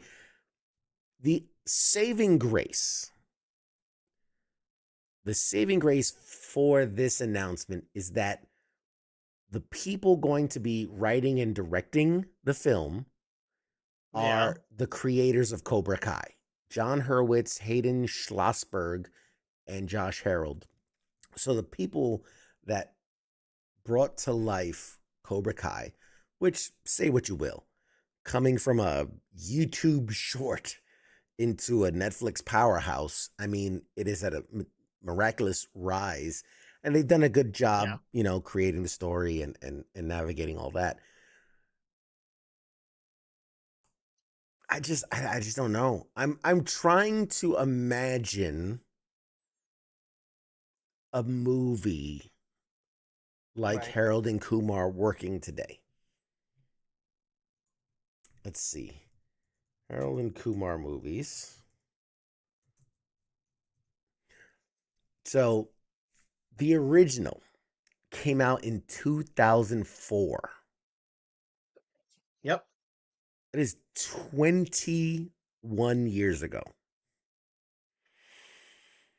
The Dude. sequel was 4 years later in 2008, with the last one being in 2011, A Very Harold and Kumar Christmas, a 3D movie. Which again, very of the time, right? Because 3D movies were all the rage, Oh yeah. you know, those couple of years. But what story? Yeah, and you guys are nailing it too. Like, because Kevin was Little Nicky, Ted, Super Troopers, all those kind of comedies. Yes, you're absolutely right. Absolutely right. I would dare to say all the Adam Sandler comedies, pretty much. You said 2000. You said 2011 Was the last one. was Yeah. the last movie. Mm-hmm.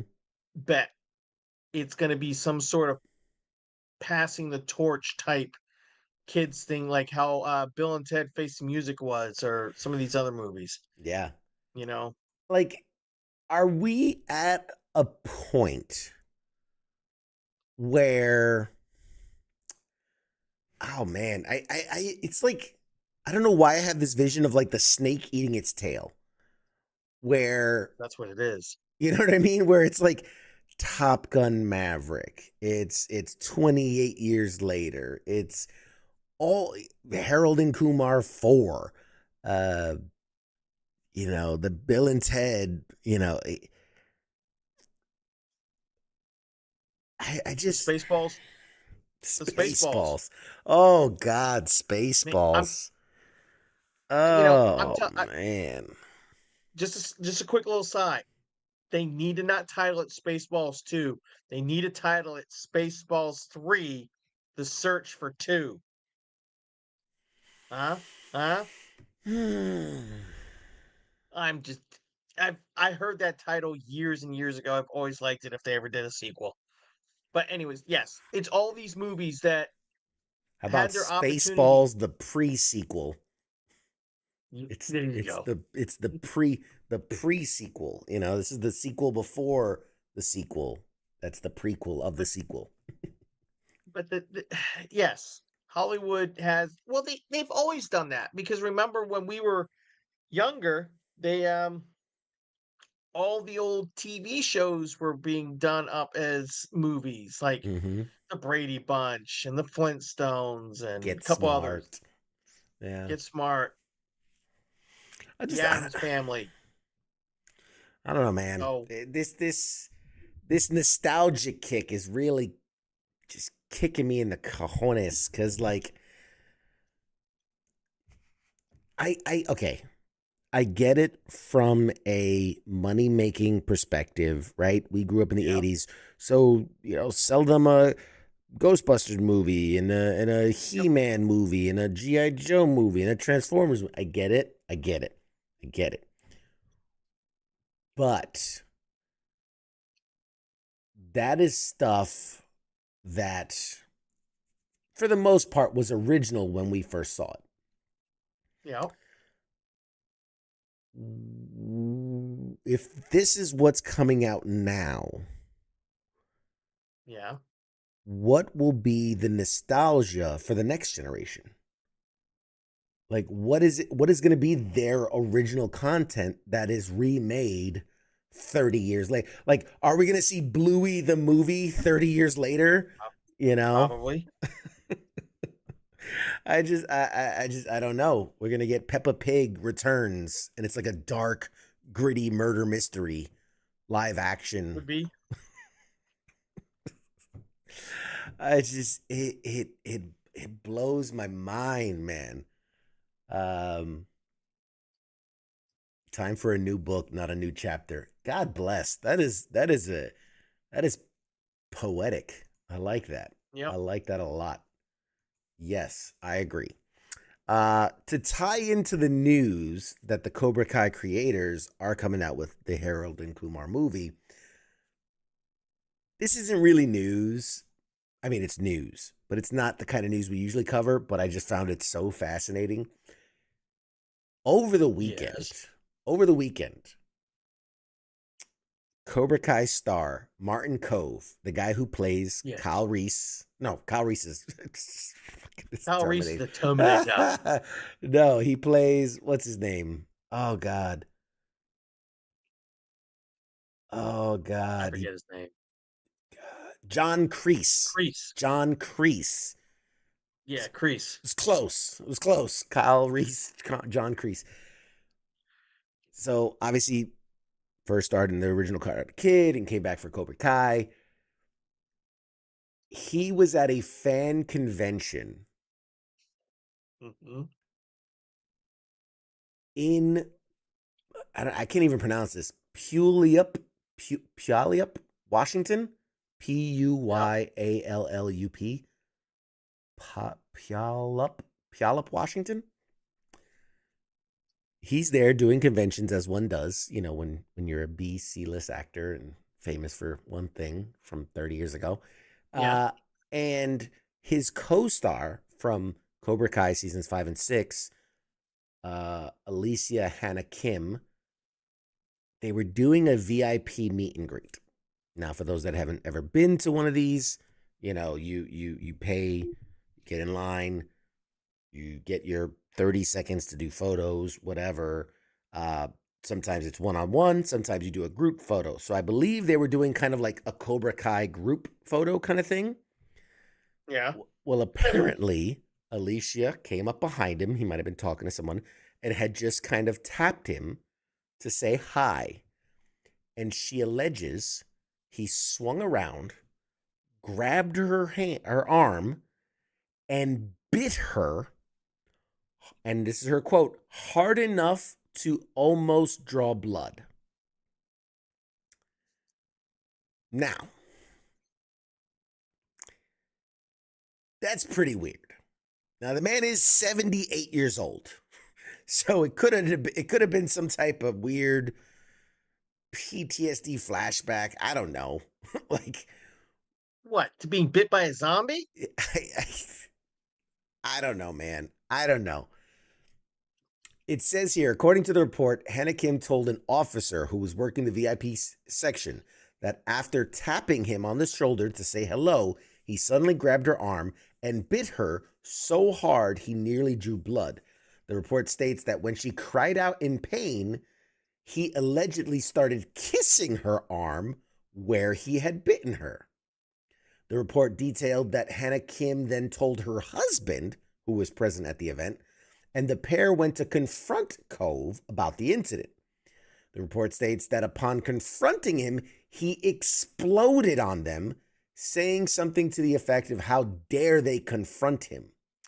Hannah Kim and her husband asked the reporting officer to step in and defuse the situation.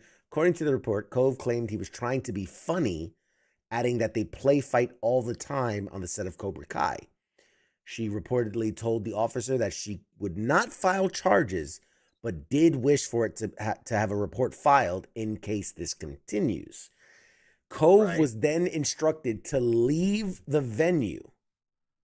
The reporting officer advised the actor not to repeat such behavior in the future. So they had to kick out a 78-year-old man for biting someone.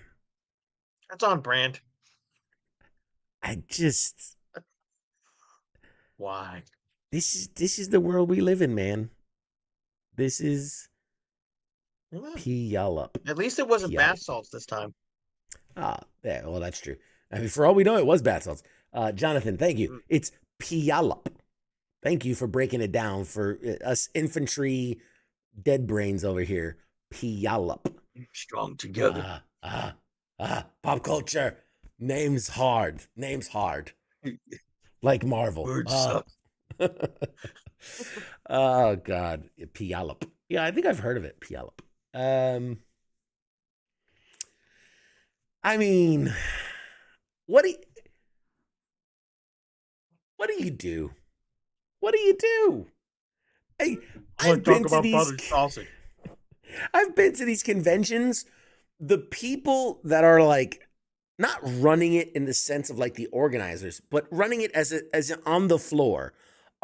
Yeah. teenagers, crazy cat ladies, disabled people in like wheelchairs. Like these are people that are Yep. actually managing stuff on the floor.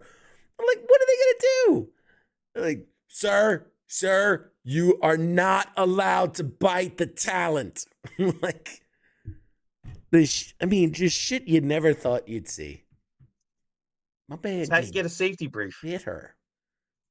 Now they're gonna now every start of the convention, everyone gather around in the green room. Please, no biting each other. Like we're gonna need hands to ourselves. Sit crisscross applesauce in a corner. If you're hungry, get a Snickers. Snickers satisfied. Not your co-star's arm. Yeah. I need someone to meme that shit with the Snickers ad, on it. What's it? You're not you when you're hungry. Yep. Yeah, that's it. And get it. Anyway, tonight comes out Ironheart on Disney Plus. You're gonna watch? Yeah. Do I have to? I don't know. Yeah, I mean, I watched all of Echo. I mean, I got to imagine it's better than Echo. I got to imagine. I can't imagine a lower bar. I don't know. I mean, we'll see. You know what? Maybe I will, because yeah, I got nothing going on. It's either that or Jurassic Park. I mean, well, wait a minute. No, because I can watch 3 episodes of Ironheart this week, and then I can watch 3 episodes next week when they drop. But I can sit that in my bed or my living room at any point. That's the other thing. Like, I'm still watching Skeleton Crew. Let me put it that way. I just watched, I think it was the 4th episode last night. Good for you. I started the first episode the first couple episodes when it dropped. So, yeah, that's how dedicated I am.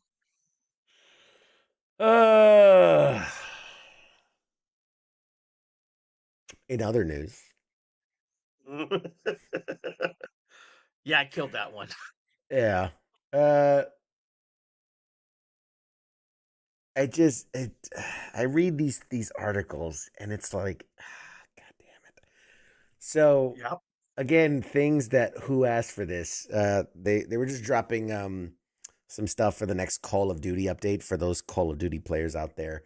They're doing a crossover with Ballerina, which makes sense. John Wick-ish makes sense.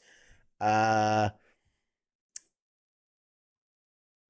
and Butthead. Like I need TP for my bunholio. Fortnite dropped, what was it? Skins for Bob Belcher from Bob's Burgers, Hank Hill, and I forget who the other one was, but it was like the dad's Father's Day drop kind of thing. Which, okay, Fortnite I'll give you. It's a very cartoony, silly, over the top, that's been its identity. But these collaborations that Call of Duty do are just getting out of hand. And it upsets me because people buy it. And it makes so much money for them. It's bad enough that they're already saying, the next Call of Duty is going to be like $80 base game. And then they're going to charge you for the season pass. And then they're going to charge you for each and every skin that comes out. Like, I don't know. I don't know. It makes me sad. It just makes me sad. Yeah. Well, it's like the did you play the Avengers game? Oh man, the Remember? heartbreak. Remember that game? Like, and it was like every week they were dropping skins, you know? So, I mean that was the only kind of decent thing about the game. I mean, the game was playable, but it got repetitive. The decent part was the fact that they, especially when they started leaning in heavily on the MCU skins. I have been, since we're talking on gaming, I've been on such a kick of like Yeah. two different things. A, simulator games, because I find them very simple, easy. Yeah. You know what you're gonna get, right? If you play firefighter simulator, you know what you're getting, right? You're gonna drive in a Yep. fire truck, you're gonna go shoot some water at some fire. You know, power washer simulator or whatever. Those are very calming for me. They're very leisurely. The other type of games I've been playing a lot are smaller, either indie developer or just smaller studio games. And I've Yeah. been really on this kick of like unique mechanics, unique ideas. Like I don't need graphics. I don't need realism. Give me something new and something interesting. Yep. So we talked about Blueprints. That was amazing. Dredge was another really good game. Right. I'm trying to think what else. Yeah, there's so many. Just finished Alters, which is also on Game Pass. Alters is a phenomenal game because it's, I'm trying to think how to explain Alters in a way that would make sense. It's not really open world, but there's a lot of exploration. Yeah.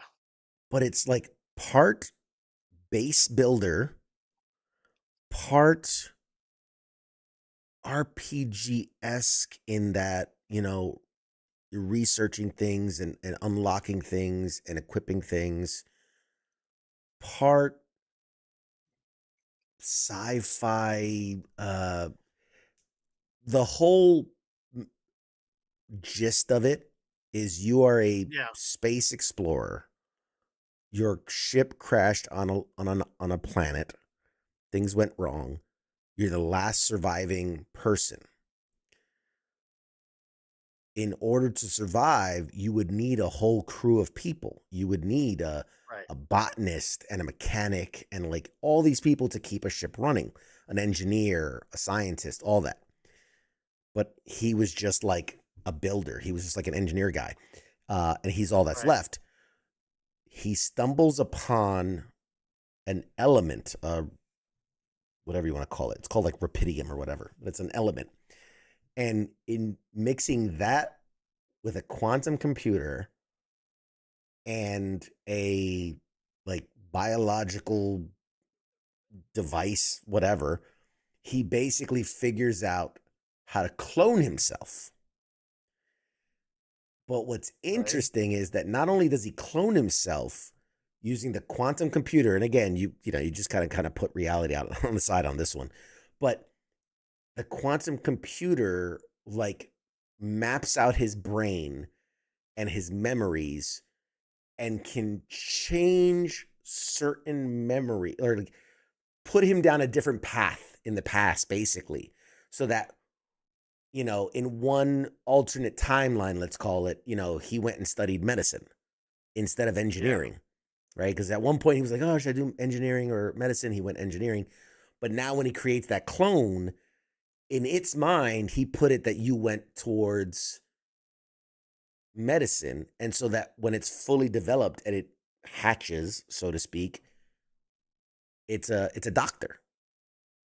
And he does that repeatedly so that he creates a doctor, he creates a technician, a drilling specialist, because, you know, they're mining for material and stuff.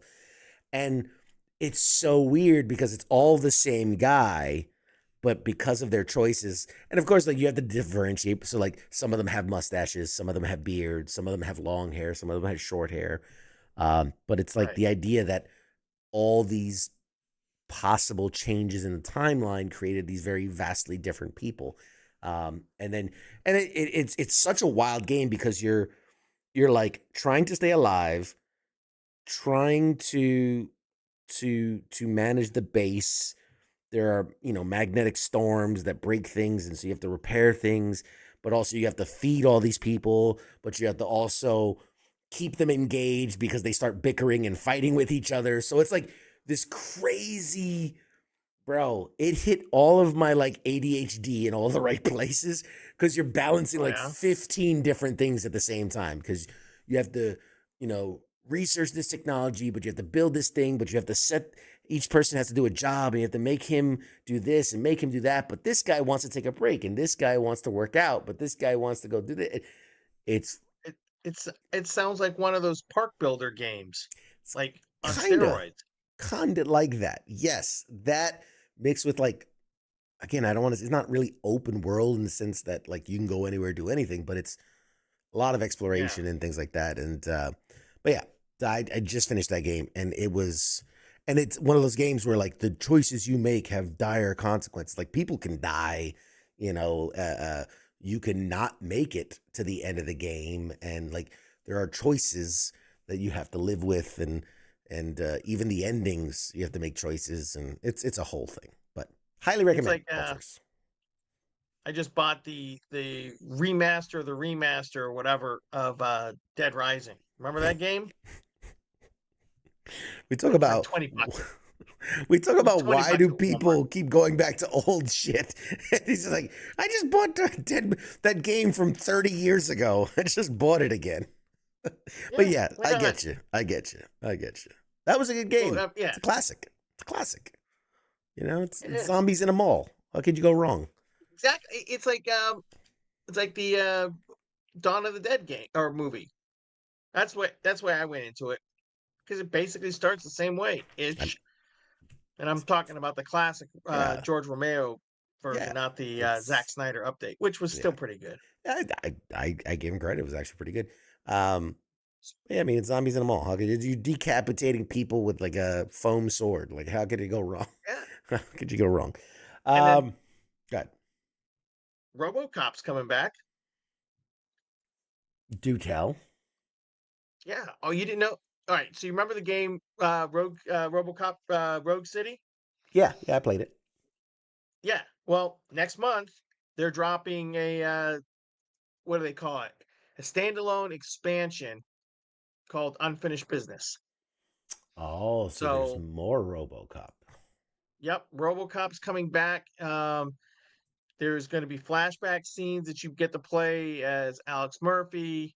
Apparently, you're kind of how that second Judge Dredd movie where you got to work through your way through a building, clearing out thugs and bad guys or whatever. Hmm. So I'm looking forward to that.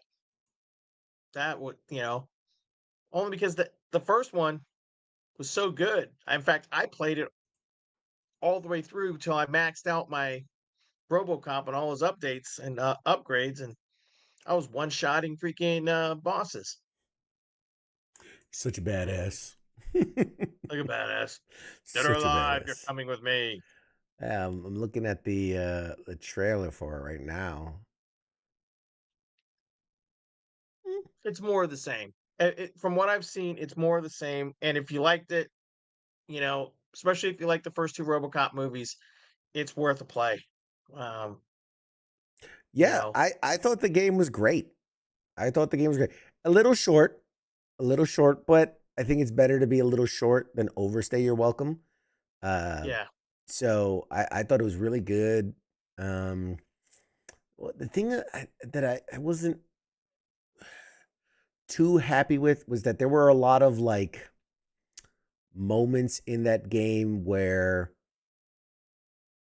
how do I say this? Like you could do things that seem to have like, oh, this is important, or like, oh, did Oh you yeah. push the guy off the thing, or if you didn't, you saved him, or you whatever. And it really just didn't matter one way or the other. And I like to feel like in my games that my choices matter. but Yeah. it really There was- boiled down to like the only thing that mattered was like the very last choice of the game, like, and even that didn't really matter all that much. It was just No. whatever. But It just yeah. but otherwise, very good game. Enjoyed it. Enjoyable game. Very nice. Like it. I like it. I like it a lot. And then did you see how Robert Kirkman's new comic series is getting animated series potentially. Yeah. The G.I. Joe Transformers comic series, the Energon universe is supposedly, the gossip is that Robert Kirkman and Skybound Comics have sold a Transformers G.I. Joe Void Rivals Energon universe animated streaming service. I would venture to guess. Well, one, it says announcement expected at San Diego Comic-Con with a series promising shocking developments. I'm willing to bet you it's Amazon because he's already got his couple of cartoons associated with Invincible. Yeah. So Um. I'm excited. Here's the thing, and I'll say this here: Robert Kirkman, phenomenal writer. Phenomenal writer. I mean, has done so, like, even if you take away the stuff that he's most known for, Walking Dead and Invincible, he's a phenomenal writer, and all of his stuff is amazing. And I think this of most super talented people, he's an asshole. He's just, yeah, Mike said that. Just a huge asshole. I've met him numerous times. He's never been pleasant to be around. I think at one point he was pretty humble and modest. And I think that was like right before the Walking Dead TV series came out. Yeah. And then once that went off, he's just one of those people that, you let the fame gets you. That being said, I personally have never been a fan of the idea of a G.I. Joe Transformers crossover. Much for the same reason, and, not knocking either brand, but the same reason I didn't think there should be human characters in Transformer movies. Because realistically, they can't do much. You know what I mean? Like, yeah. You could say, well, yeah, if they have a big plane with a big gun or a big thing, well, then it's just machines on machines. The human's not really doing much. You can send a UAV with that kind of stuff. So I don't know. I've never been a fan of the. I don't know. I just think there could be better stories for Transformers and for G.I. Joe than needing to let's cram it all together. Well, it's this whole idea, and Hasbro's been toying with this for well over a decade, creating it's the same shared universe phenomenon that happened after the Avengers. Mm-hmm. They wanted to create a multi-series, universe with all their brands having some form of synergy. And it's always been the only two that have stuck is this G.I. Joe Transformers idea. And that all stems from not only being a Hasbro, both of them being Hasbro properties, in-house properties, but there was one episode in the third season of Transformers that crossed over Cobra Commander. But then again, all those cartoons in the 80s had all the same people on it. So that was easy. But yeah, I like it. I'm reading the comic series now, and it's pretty good. It takes a very drastic change on the whole story idea. So if we're gonna Yeah. play that game, Sure. I'm looking at a list of properties owned by Hasbro. So I'm thinking we do a Peppa Pig G.I. Joe crossover. We do a G.I. Joe Scrabble crossover. A Power Rangers Trivial Pursuit crossover. And then We wrap already it up. probably did that. Yeah, wrap it up with like maybe, I don't know, Dungeons and Dragons crossed over with Nerf. So there you go. Nerf properties. They've done that. No, I mean, but see, they've been doing comics crossover stories since the 80s. I don't know. It goes with the same with like Alien versus Predator, you know. Jason versus So Freddy. You know, Jason it's versus been Freddy. done. It's been done. It's been Yeah. done to death. Although, looking at their list, I could totally see like a what was it? Peppa Pig and what was the other one? My Little Pony. I could see that. Like a cute little Yeah. kid thing. Yeah, I don't know, man.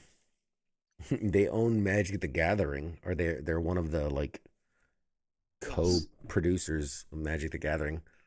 I wonder that's how they get all those crossovers. Yes. Yeah. Because Anyway. the thing, yeah. Well, we won't go into it. The Yeah. thing of it is, Hasbro sucks.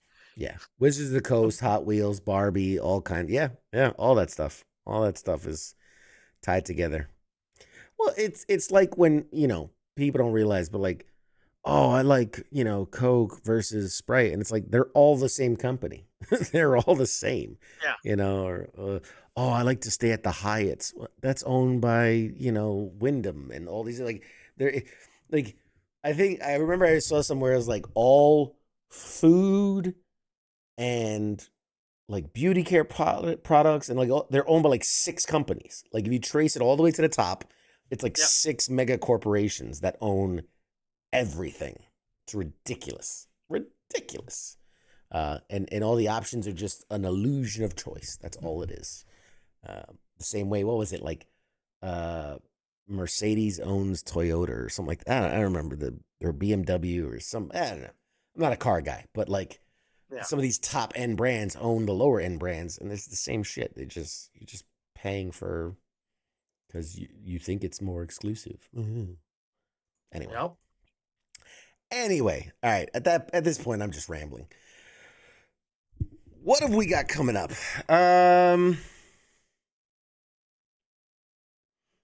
Lots. I'm gonna throw it up. San Diego in a month. I'm gonna throw it up one more time. QR code. If you are interested in joining the WTF Nation Radio family, we're looking for people to bring new content ideas and also support. You could be a host, you could be a co-host, you could be a producer, editor. We're looking for people who do graphics, people who edit videos, people who are good at spreadsheets. Whatever it is, whatever talent you have, bring it over to bring in new fans. Yes, we are looking to bring in new fans as well. Yes. So I mean, it's going to be a huge initiative for this summer. It's like the summer recruitment drive. And then once we get out of the summer, everything will close down and we will put off recruiting for another year. But we're bringing so you're gonna have windows. windows of recruitment. It's kind of like you get insurance and there's like what do they call those, like the benefits windows or whatever call them. Yeah. Enrollment periods. But yeah, so just to give you guys a little bit of the inside scoop, now that I am the station manager at WTF Nation Radio, some of my initiatives, obviously the recruitment drive is one of them. We're looking at all the shows and we're taking a second look at all the shows, and nothing's changing in the sense of like the content we provide. No shows are going away or anything like that. But there might be a bit of a shakeup. We might move some shows around. We're going to be adding in new shows, looking at maybe some daytime shows, maybe looking at some, daytime weekend shows. looking at not just live shows, but some pre-recorded shows, maybe some things that are not full-on shows, but maybe shorter segments, do like little 30-minute short segments on different topics and things. But there's a lot. I don't want to speculate too much because we haven't locked in anything yet. But we're talking with a lot of really cool content creators and interesting people who, have something to say and have either a passion for a topic or are subject matter experts in a topic. And so yeah, it's very exciting, man. Is a big time for growth and change. Again, you're not going to lose anything. If you're here, you will continue getting everything you already love about WTF Nation Radio. This is about diversifying and bringing more content, bringing new voices, new content ideas. Tomorrow, for instance, this is not set in stone. It's a trial. Our boy Radar is going to be doing the Smoke Pit tomorrow at 11 p.m. Eastern. He's going to start later. We're trying something out. He wants to see about doing his show at a later hour. I know that's going to hurt some of my East Coast viewers, but for some of the West Coast viewers, they might be excited to be able to watch some nighttime programming. So if you are a fan of the Smoke Pit, don't be alarmed when it's not on at 8 p.m. Eastern. Hang in there, and it will be airing at 11 p.m. Eastern, or what's that? 10, 9, 8 p.m. Pacific. Just something we're trying. Again, it's all about experimenting, trying new things, pushing boundaries. Yeah, man. There's so much shit I want to say that it will come. It will in its time, it will be there. If you build it, he will come. Yes, that's the idea. But as you did say, we'll have an episode next week, the 1st of July, which, yes, giveaway. I'm saying it now. Summer starts when CQ does a giveaway. So next week on Tuesday's Pop Culture Warrior, we'll do a giveaway. Like I said, we got some shirts, we got some hats, we got some other stuff that I've been hanging on to since like New York Comic Con. But we'll give a bunch of stuff away. The week after that, I won't be here. We'll see if Mad Mike and someone else maybe might do a show. That's July 8th. Because your boy will be in Turks and Caicos. Come find me. Turks and Caicos. Turks and cakes? What? Turkish cake? Turkish cakes. Turks and Caicos. I'm going to be scuba diving, living my best life. I'm going to be off comms. You will not be able to get a hold of me. There will be no social media posting. There will be no clips posting, videos posting, Facebook postings. Not from this guy. Maybe other people, but not from this guy. I am going on vacation, much earned, much deserved, and I am unplugging from the world. If America gets nuked, for God's sakes, I won't know about it until my flight gets canceled. When they're like, there's nowhere to go. There's nowhere to land over there. In which case, I will then be a resident of Turks and Caicos for moving forward. Turks and cakes. Turks and cakes. Turks and cakes. And then, like you said, the last week of July, I don't think we're going to miss a show because I'll be gone from Thursday to Monday. So we won't miss a show. But I will be at San Diego Comic-Con. Long overdue. The dream from when I was a boy. Just a wee little CQ. The dream was always, You little lads. always to go to San Diego Comic-Con. And finally, I'm making the dream. And of course, the year I go, Marvel won't be there. Son of a bitch. Anyway, it's all right. I'm sure there'll be some type of announcements. And I think that's the weekend Fantastic Four comes out. So it is what it is. Yes, that's the popular belief why they're skipping it, because they don't want to take away from. But I've never believed that, because it's like, I'm going to sit there for 5 minutes and go, oh, Marvel's announced a new movie, or drop the trailer for this one. Yeah. And then if I was interested in going to see Fantastic Four, I'd do that while I'm waiting for this movie to start. I'm hoping we get like some type of appearance maybe by the cast, and like they do some type of activation or something like that. But I don't know. I'm just sad. I'm sad. I'm happy, but I'm sad. I'm happy, but I'm sad. Yes, what else? What else can I talk about? There are things happening behind the scenes. There are things happening behind the scenes that we can't talk about just yet. But things are coming. Things are coming. Things are happening. Things are moving. Things are grooving. Things are jiving. I will say,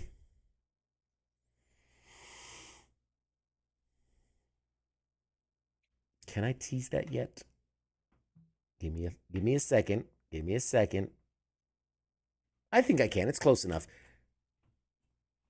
One of the guests that we are just trying to finalize a date because he's out of country filming is Michael Rooker.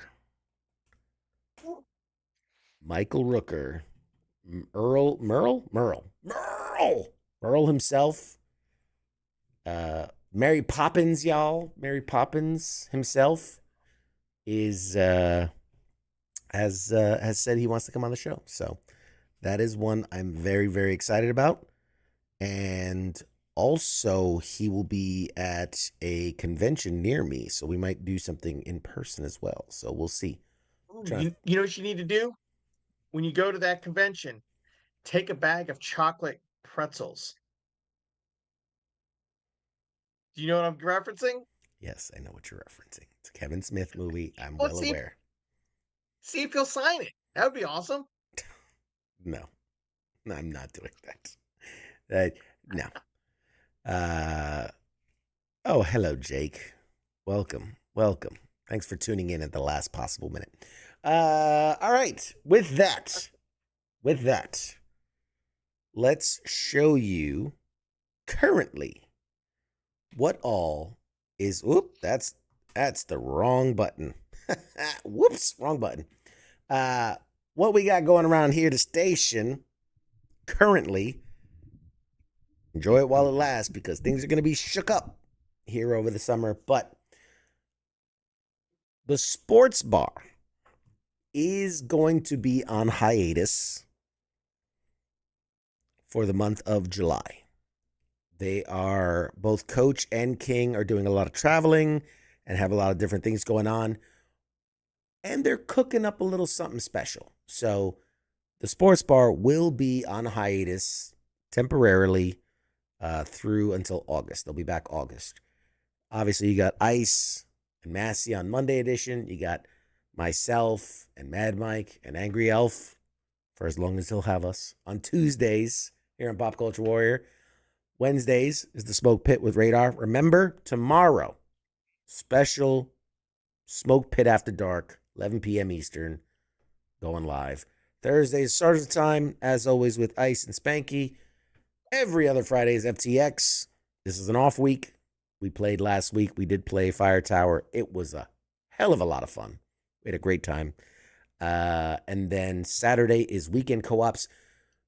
Special announcement is this Saturday, there will be a special thing happening. I don't think we have a name for it yet. We don't have a name for it.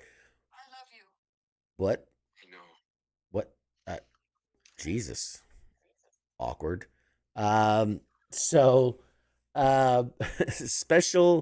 there's a special thing happening. I don't know if he announced it yet or not. I don't want to step on Nemo's toes.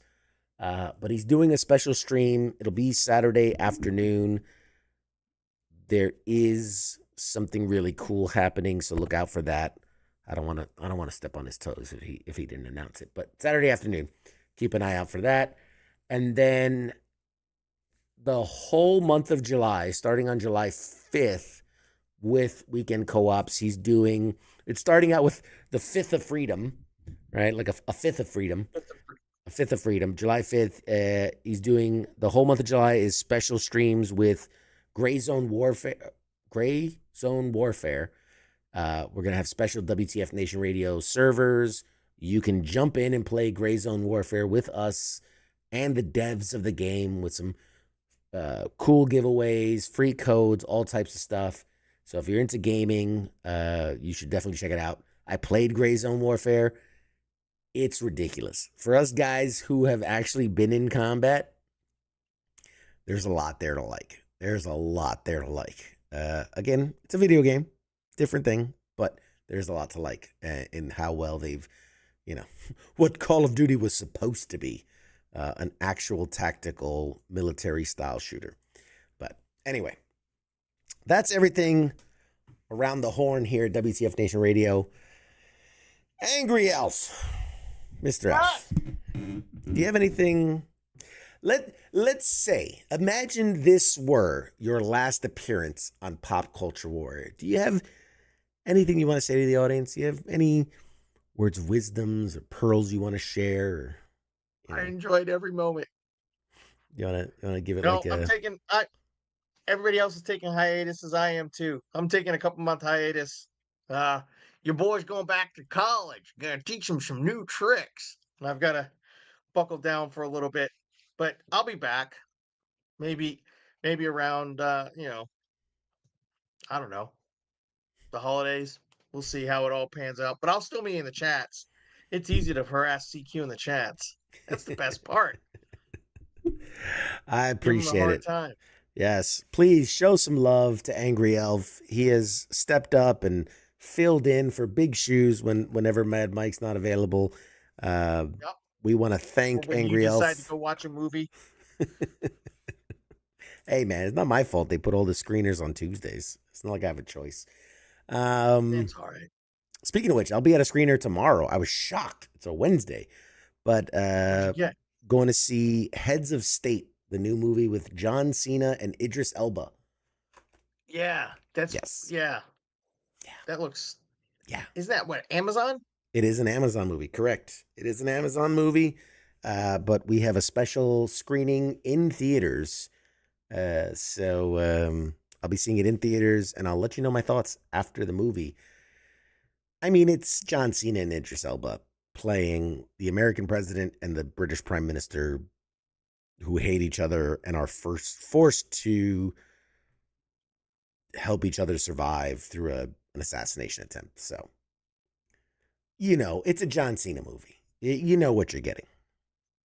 It's the Suicide Squad with less steps. Yes, I was gonna say it's like Lethal Weapon, like a Lethal Weapon. yeah. I was just trying to think of a movie that they've both been in, because they've been in a couple together. That's true. I didn't even put that together. They were both in Suicide Squad. Because I distinctly remember when they're both getting let out of their cells, and they're like, "Wait, don't you do the same thing?" No, Yeah. I do the same thing, but better. Yes. Back and forth. Yes. So yes, that's right. Yeah, that's right. Yeah. So anyway, sorry, I just went down a brain tangent. Thank you again for hanging out with us. This is not goodbye. Just I'll see you later. And you always have a place here.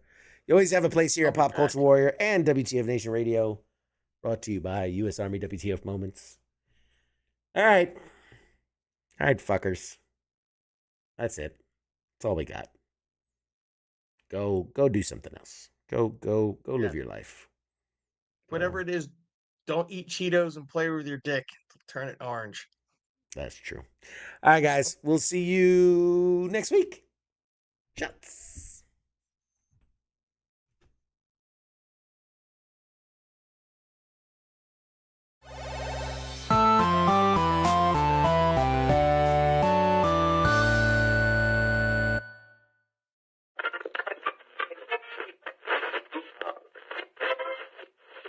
Let's see it.